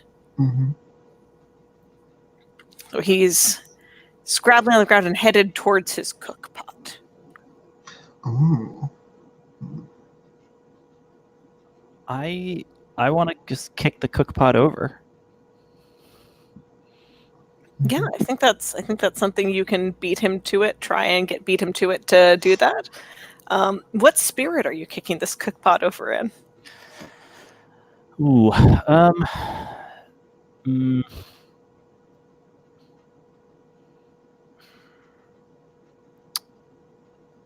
I think at this point I'm kind of worried, seeing I maybe even have seen the way that the cleaver has become part of Ebenezer, right? And kind of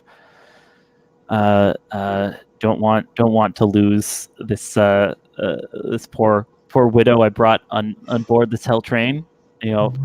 Perhaps in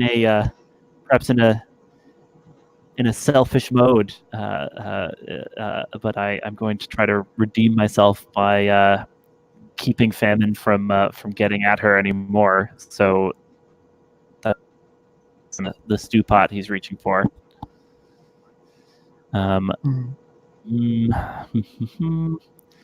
Just yeah, holding on to hope. Yeah, sorry, that was me saying I want to roll with lover. That's what I thought. Are you both in the same room? Yeah, that's why we have to be careful at which of us is muted at the right time. That's okay. I just noticed. Sorry. Twitching back the curtain.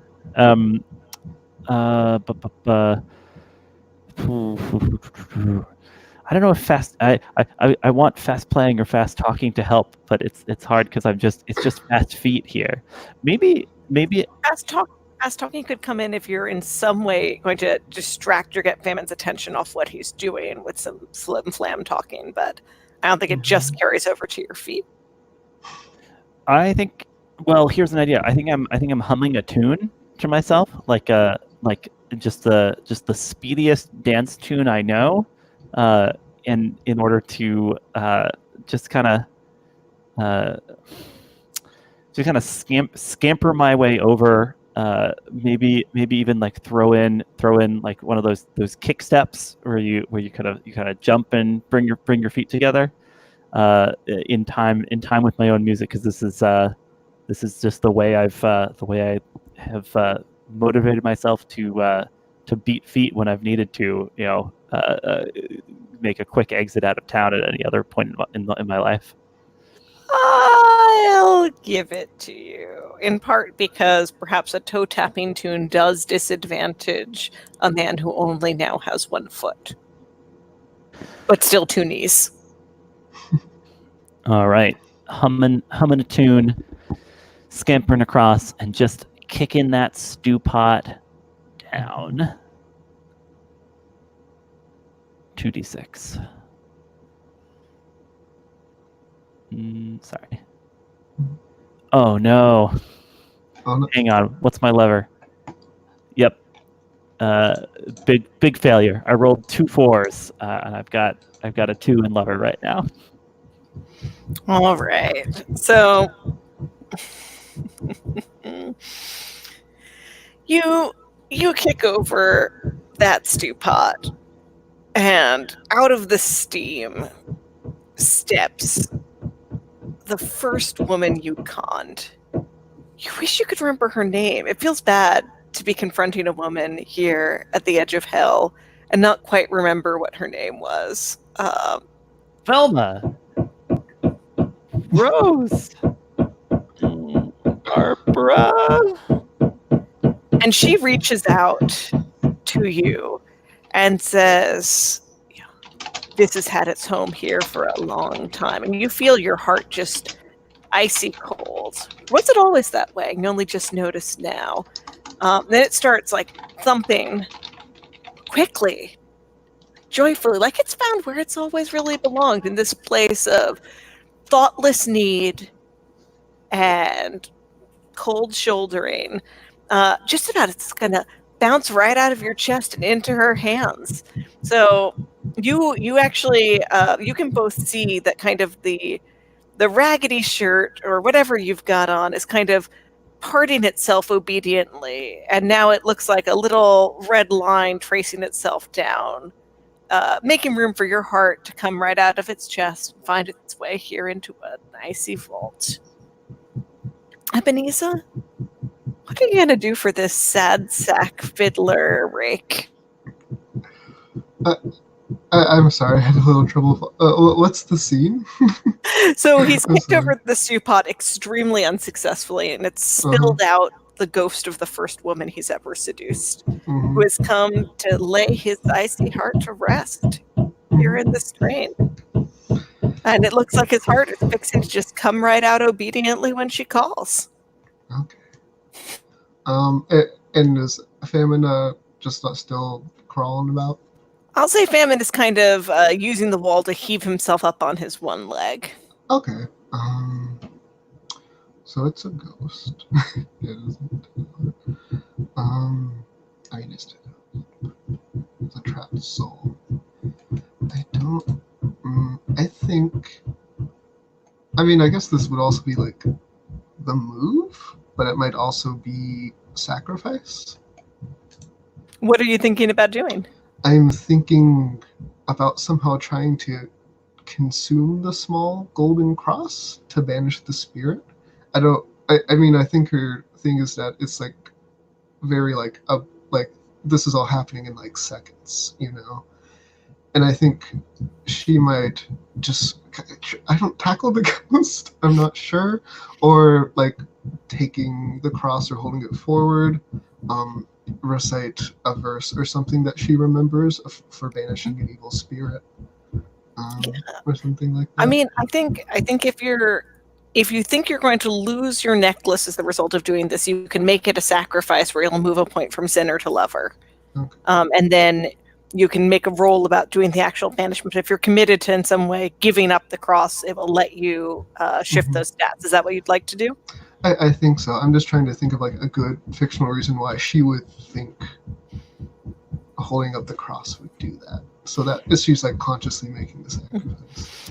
I think I definitely buy, given what you've said about Ebenezer's background, that like in this place, you know, it feels like a more reasonable ally than the meat cleaver, right? Like yeah, and I think if we can, after it passed through the flesh of Famine, like the gold has like deteriorated and is even maybe like started to smoke. And she knows that like it will suffer, so I think she's going to do that. All right, so go ahead and move a point from sinner to lover here. And you can use that necklace now to thrust into the ghost to try and save Ruben. Now, are you doing this to put the ghost to rest in some way? Are you trying to help her as well, or are you trying to destroy her? I mean she's doing it, I think, to keep Ruben's heart from popping out of his chest. Throughout this adventure, she's sort of she has not had as much of a sense of self-preservation, but she sees this young man with his life. I actually don't know how old Ruben is. I mean, younger than you, so reasonable to say young man, no matter what. Yeah, a young man with much more of his life ahead of him. And she's just like, his story doesn't end here. And so she'll take the cross and just hold it in the space of the ghost and talk about how she's like, on the coast of the Mediterranean. All they had to know was the name to cast you out. Get out of here. All right, so this definitely sounds like you're acting as lover here, right? Because you're holding on to hope. You're rolling to try and get tied with or under 2. So you get 1 dice just for trying. I'm not sure if this is grit unless you have a conception of love you want to appeal to that's kind of motivated by grit. Or if you talk about your own love, it could be playing on your own love here. So do you want a second dice, and how are you going to earn it? I think it could be a second dice, and that part of the sacrifice is that it is the love for Jasper and the cross. And sort of, and this is like isn't a part of the backstory that's been fleshed out at all, but like I picture like her children have been scattered, gone to the city, other towns, And in sort of Ruben, she like sees one of her sons. Yeah, A little yeah, bit. I definitely buy that. All Mhm. right, go Okay. ahead and roll 2 dice. Let me get rid of this old one. Still, I feel like the odds are still a little bit. This is going to be a very interesting failure if it is. Okay, 4 and 5, so definitely not. Whew. Um, Yeah. Ooh. So I think the ghost like plucks the necklace from your hands and goes, "You're right about one thing. He'd need to know my name to put me to rest." Um, and she kind of like pushes you back with her own icy hand. mhm. Um, and at this point, like reaching out towards you, Ruben, you've gone pale and your hair has just gone white. As like at this point, you know that you are moments from death if you can't pull yourself out of the fire, so to speak, one last time. Um, and when you look at this girl, she's crying, tears that freeze on her face as she prepares to take your heart. It's going to be the last thing you ever see unless you've got something in your pocket right now. I would like to make a costly sacrifice for another soul. Sure. What is it you're thinking of doing? I think I say, Miss, I'm so sorry I don't remember your name. But my heart would never do you any good. Not then, sad to say, and not now. Why don't you take something that could bring you some comfort down where this train's going that I could never do? And I'm gonna hand my guitar to her. Yeah. All right. Well, she's certainly going to take it from you, and it is going to slow her down for a second as she's thinking about what to make of it. So you've got a moment to act here with your newly adjusted lover sinner stats. Yeah, so I like probably put a hand to my chest, just like hoping to like tamp down my unruly heart, and look around in the different in the different kind of iced over glass places. Do I see the song anywhere? You can tell that one of the panels is like vibrating. So there's something alive there. And anyone else might think that's an animal, but to you, like, there's one kind of life that stands out above everything else. Yeah, I think I say, I never did know why Blind Maggie insisted I pack this.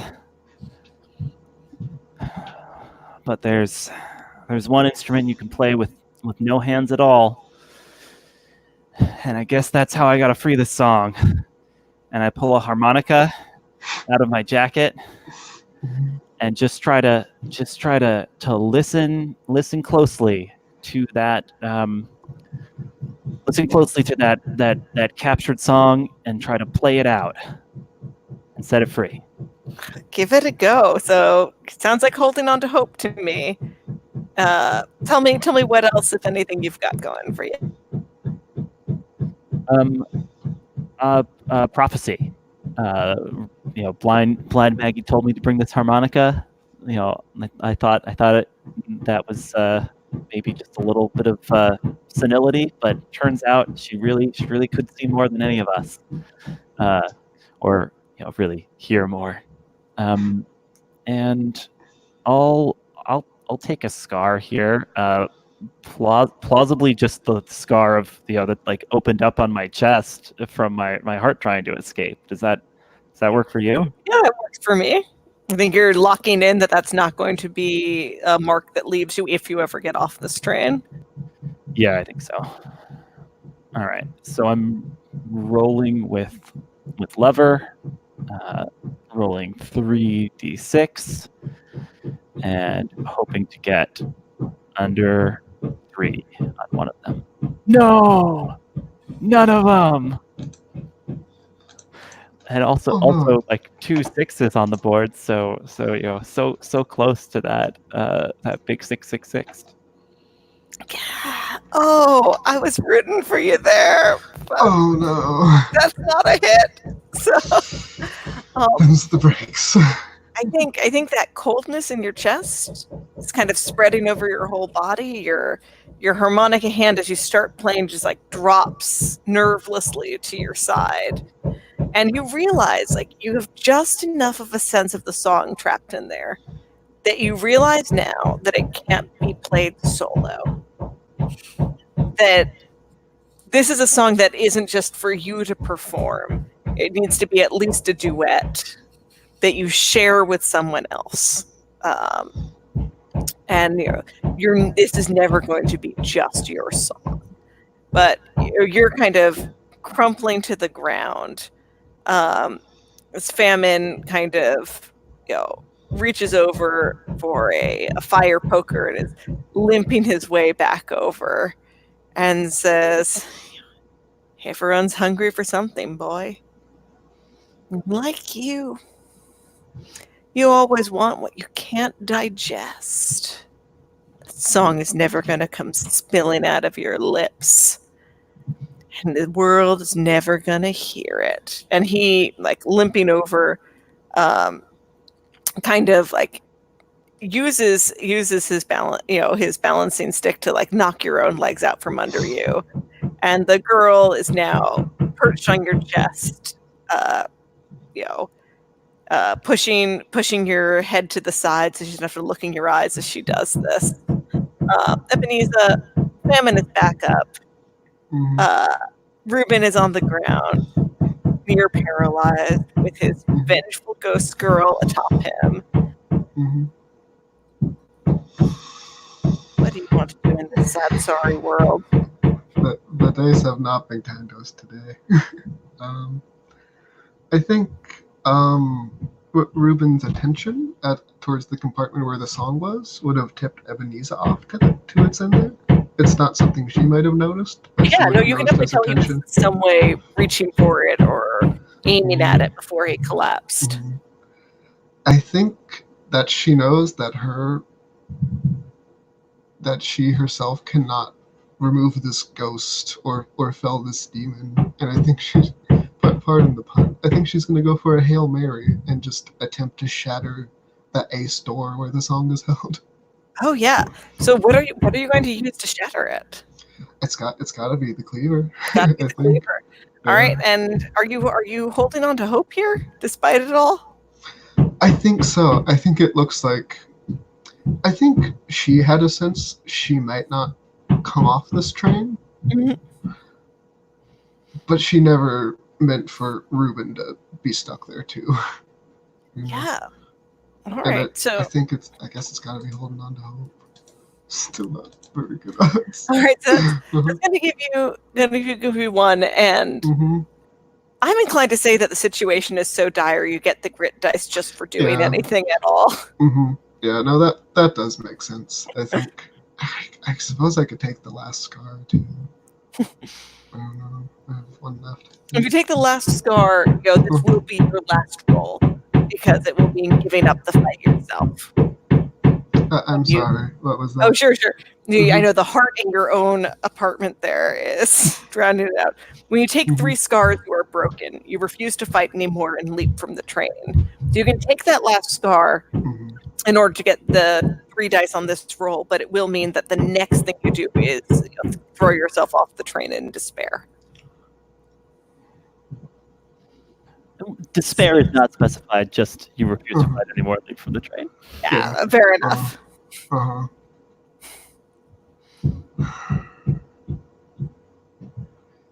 Could we reflavor it as instead of leaping off the train, she lays down? Oh yeah, I think that counts as giving up the fight. So yeah, if you take the 3rd scar, you can try and free the song, but at the cost of you'll lie down, and that'll be the end of your journey here. think that's the move. Sorry, I know it sounds like there's a giant woodpecker. Honestly, it's really working given what we're narrating about Ruben's heart, so I'm good with it. And it's kind of like the chugging of the train's engine too.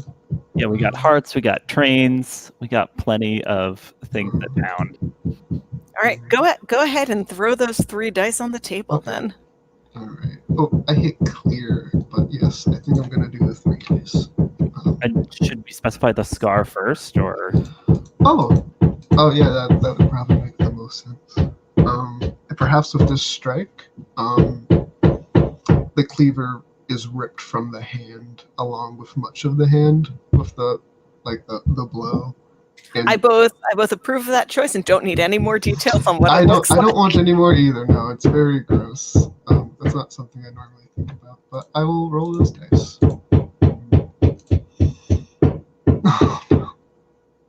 3, 3, and 5. There's no guarantee this story has a happy ending. There's not. That's what it says. Yeah. So Jalen, I'd love you to narrate here a little bit. As you try and get through that and knock the cleaver out of your own hand and ultimately lie down in that icy bed, what are the last things that Ebenezer is thinking of here? I think as she does it, I think it possibly cracks it, but then from the pain and it falls to the ground. And it's the despair that since that did not work that moment, it's all lost. And it's very despairing, but she almost feels at peace as she curls in next to Jasper on the icy cot. Yeah, and I think. Oh, you go ahead, yeah. Yeah. And she's just thinking, I found him. And she feels the contentment that she got her goal, and she feels deep sorrow that she dragged Ruben into it. Do you put the ring back on his finger? I think she sort of like takes his hand and presses it into their hands together. And I think that's the one warm spot in this icy bed. Mm-hmm. Yeah. Ruben, it doesn't look great for you. There's a thin crack in the song's prison. There's a spectral X ripping your heart out of your chest. There's famine saying you're never going to fully know the taste of that song. We know what's brought you here, but what are you going to do now? Yeah, I've got only the one last card to play. I think I say, okay, listen, Fern or Violet or Rebecca, I'm sorry. It's in there somewhere, I'm sure, but there's one thing I do remember is playing that duet with you. Would you do me the honor of one last song here at the end of the line? She kind of hefts that guitar thoughtfully. Go ahead and make that roll here. Are you? This is a lover roll again, I think. Yes. I'm appealing to the better nature, and I think I like say like more sincerely than you've heard Ruben saying before.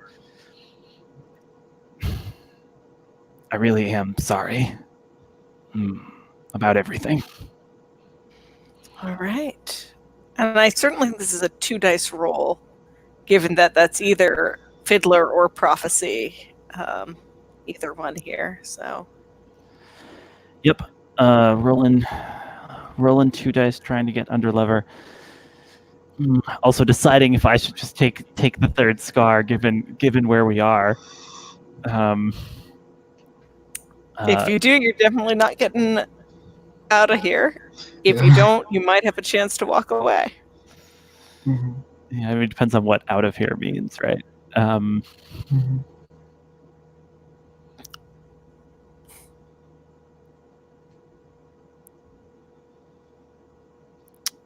I think I'll roll 2 dice on this. Yeah, one of them's a 2. Tell me a little about what it looks like as you start reaching for this music straining to get out, and Celia, that was her name, joins in. Oh boy. Okay, so it's Ruben on the ground, just handlessly, just he's like picked up the harmonica in his mouth again, and is playing the melody, and Celia, laying kind of ghostly fingers to this bloodstained guitar strings, adds in the harmony, and it's the song goes fast and slow. It goes high and deep, but there's a part of it, a sort of a through line that sounds like that lullaby Ruben played earlier, "Jackalopes Won't Hurt You." And I think as they connect with the song, the glass shatters, and like something warm rushes out into the room, and I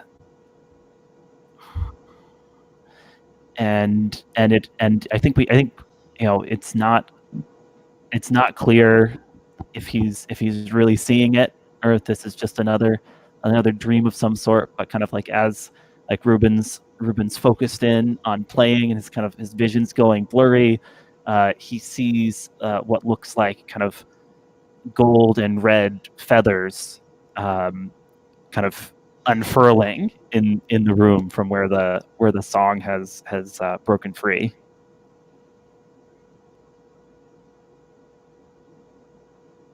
I want to ask, given where we are, do you guys want to give little epilogues here?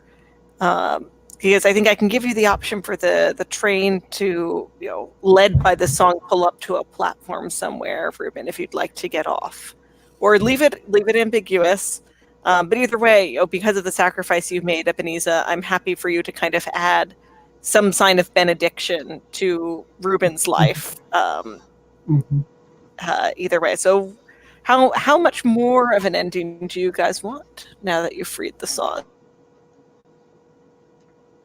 I mean, I think this was a 4-hour, so we have plenty of time if we'd like to think about it. I think it would be fun to tell that story. I'm kind of picturing, I think we got to the natural end of the game, and kind of what kind of epilogue we leave, whether it's each of you tells a small detail about what the song is doing in the world, but we kind of leave your characters here on the train a little mysterious, or since Ruben still has the opportunity to get off, if he wants to say where he goes. And then, Ebenezer, you can add either a little detail about the world or about Ebenezer's continuing presence and legacy. I think the second option you outlined, yeah. If Lexi wants to narrate what Ruben does, or that. Sure, yeah.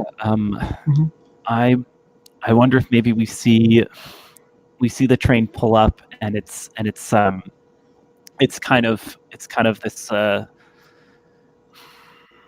this strange double vision where like we kind of see it flickering between the like hell train over the abyss and a more conventional train pulling up at a station, and a door opens up, and Ruben just sort of limps off the train, kind of like one hand like buried under his shirt, and kind of like gives a mournful look back before setting out. And there's and kind of as he goes, he hears like the train whistle in the distance, and kind of smiles ruefully. and then we see him at a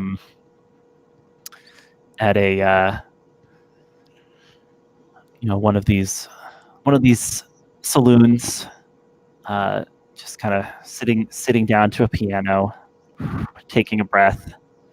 He starts playing a song. We hear kind of strains of the song we heard before, and then we see kind of outside the saloon, a sign hanging up that says, accompanists wanted. Nice. Mhm. Nice. Mhm. And Ebenezer, you can add either a detail about what the song is doing in the world as it's kind of making its way into it, or a detail about how something about Ebenezer's presence or sacrifice is marking Ruben's life or anyone else's. I think for that, I think it's going to be how Ebenezer's presence is marking Ruben's life.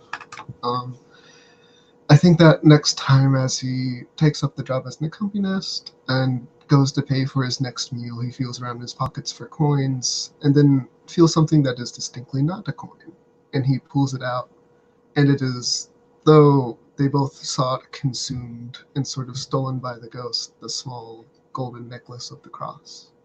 And on the back, where I don't know if Ruben knew what was engraved on there, instead of "I love you" scratched onto it, there is engraved in perfect but tiny script, and it just says "keep playing." Ooh, I love that. I love Yeah. that. All right. And that brings us to the end of this attempt to rob the train to hell. So thank you guys so much for playing. Thank you so much for your sacrifices. And for everyone watching, if you'd like to rob the train to hell yourself, and why wouldn't you want to after seeing what happened to these two? You can find the Great Soul Train Robbery on Cloven Pine Games' itch.io page. And if you want to play more games with interesting people on the internet who love games, you can check out the Gauntlet at gauntlet-rpg.com. And I'm Leah. And I'm Alexi. I'm Lucy. And I love telling this story with you guys. So, ta-ta, viewers.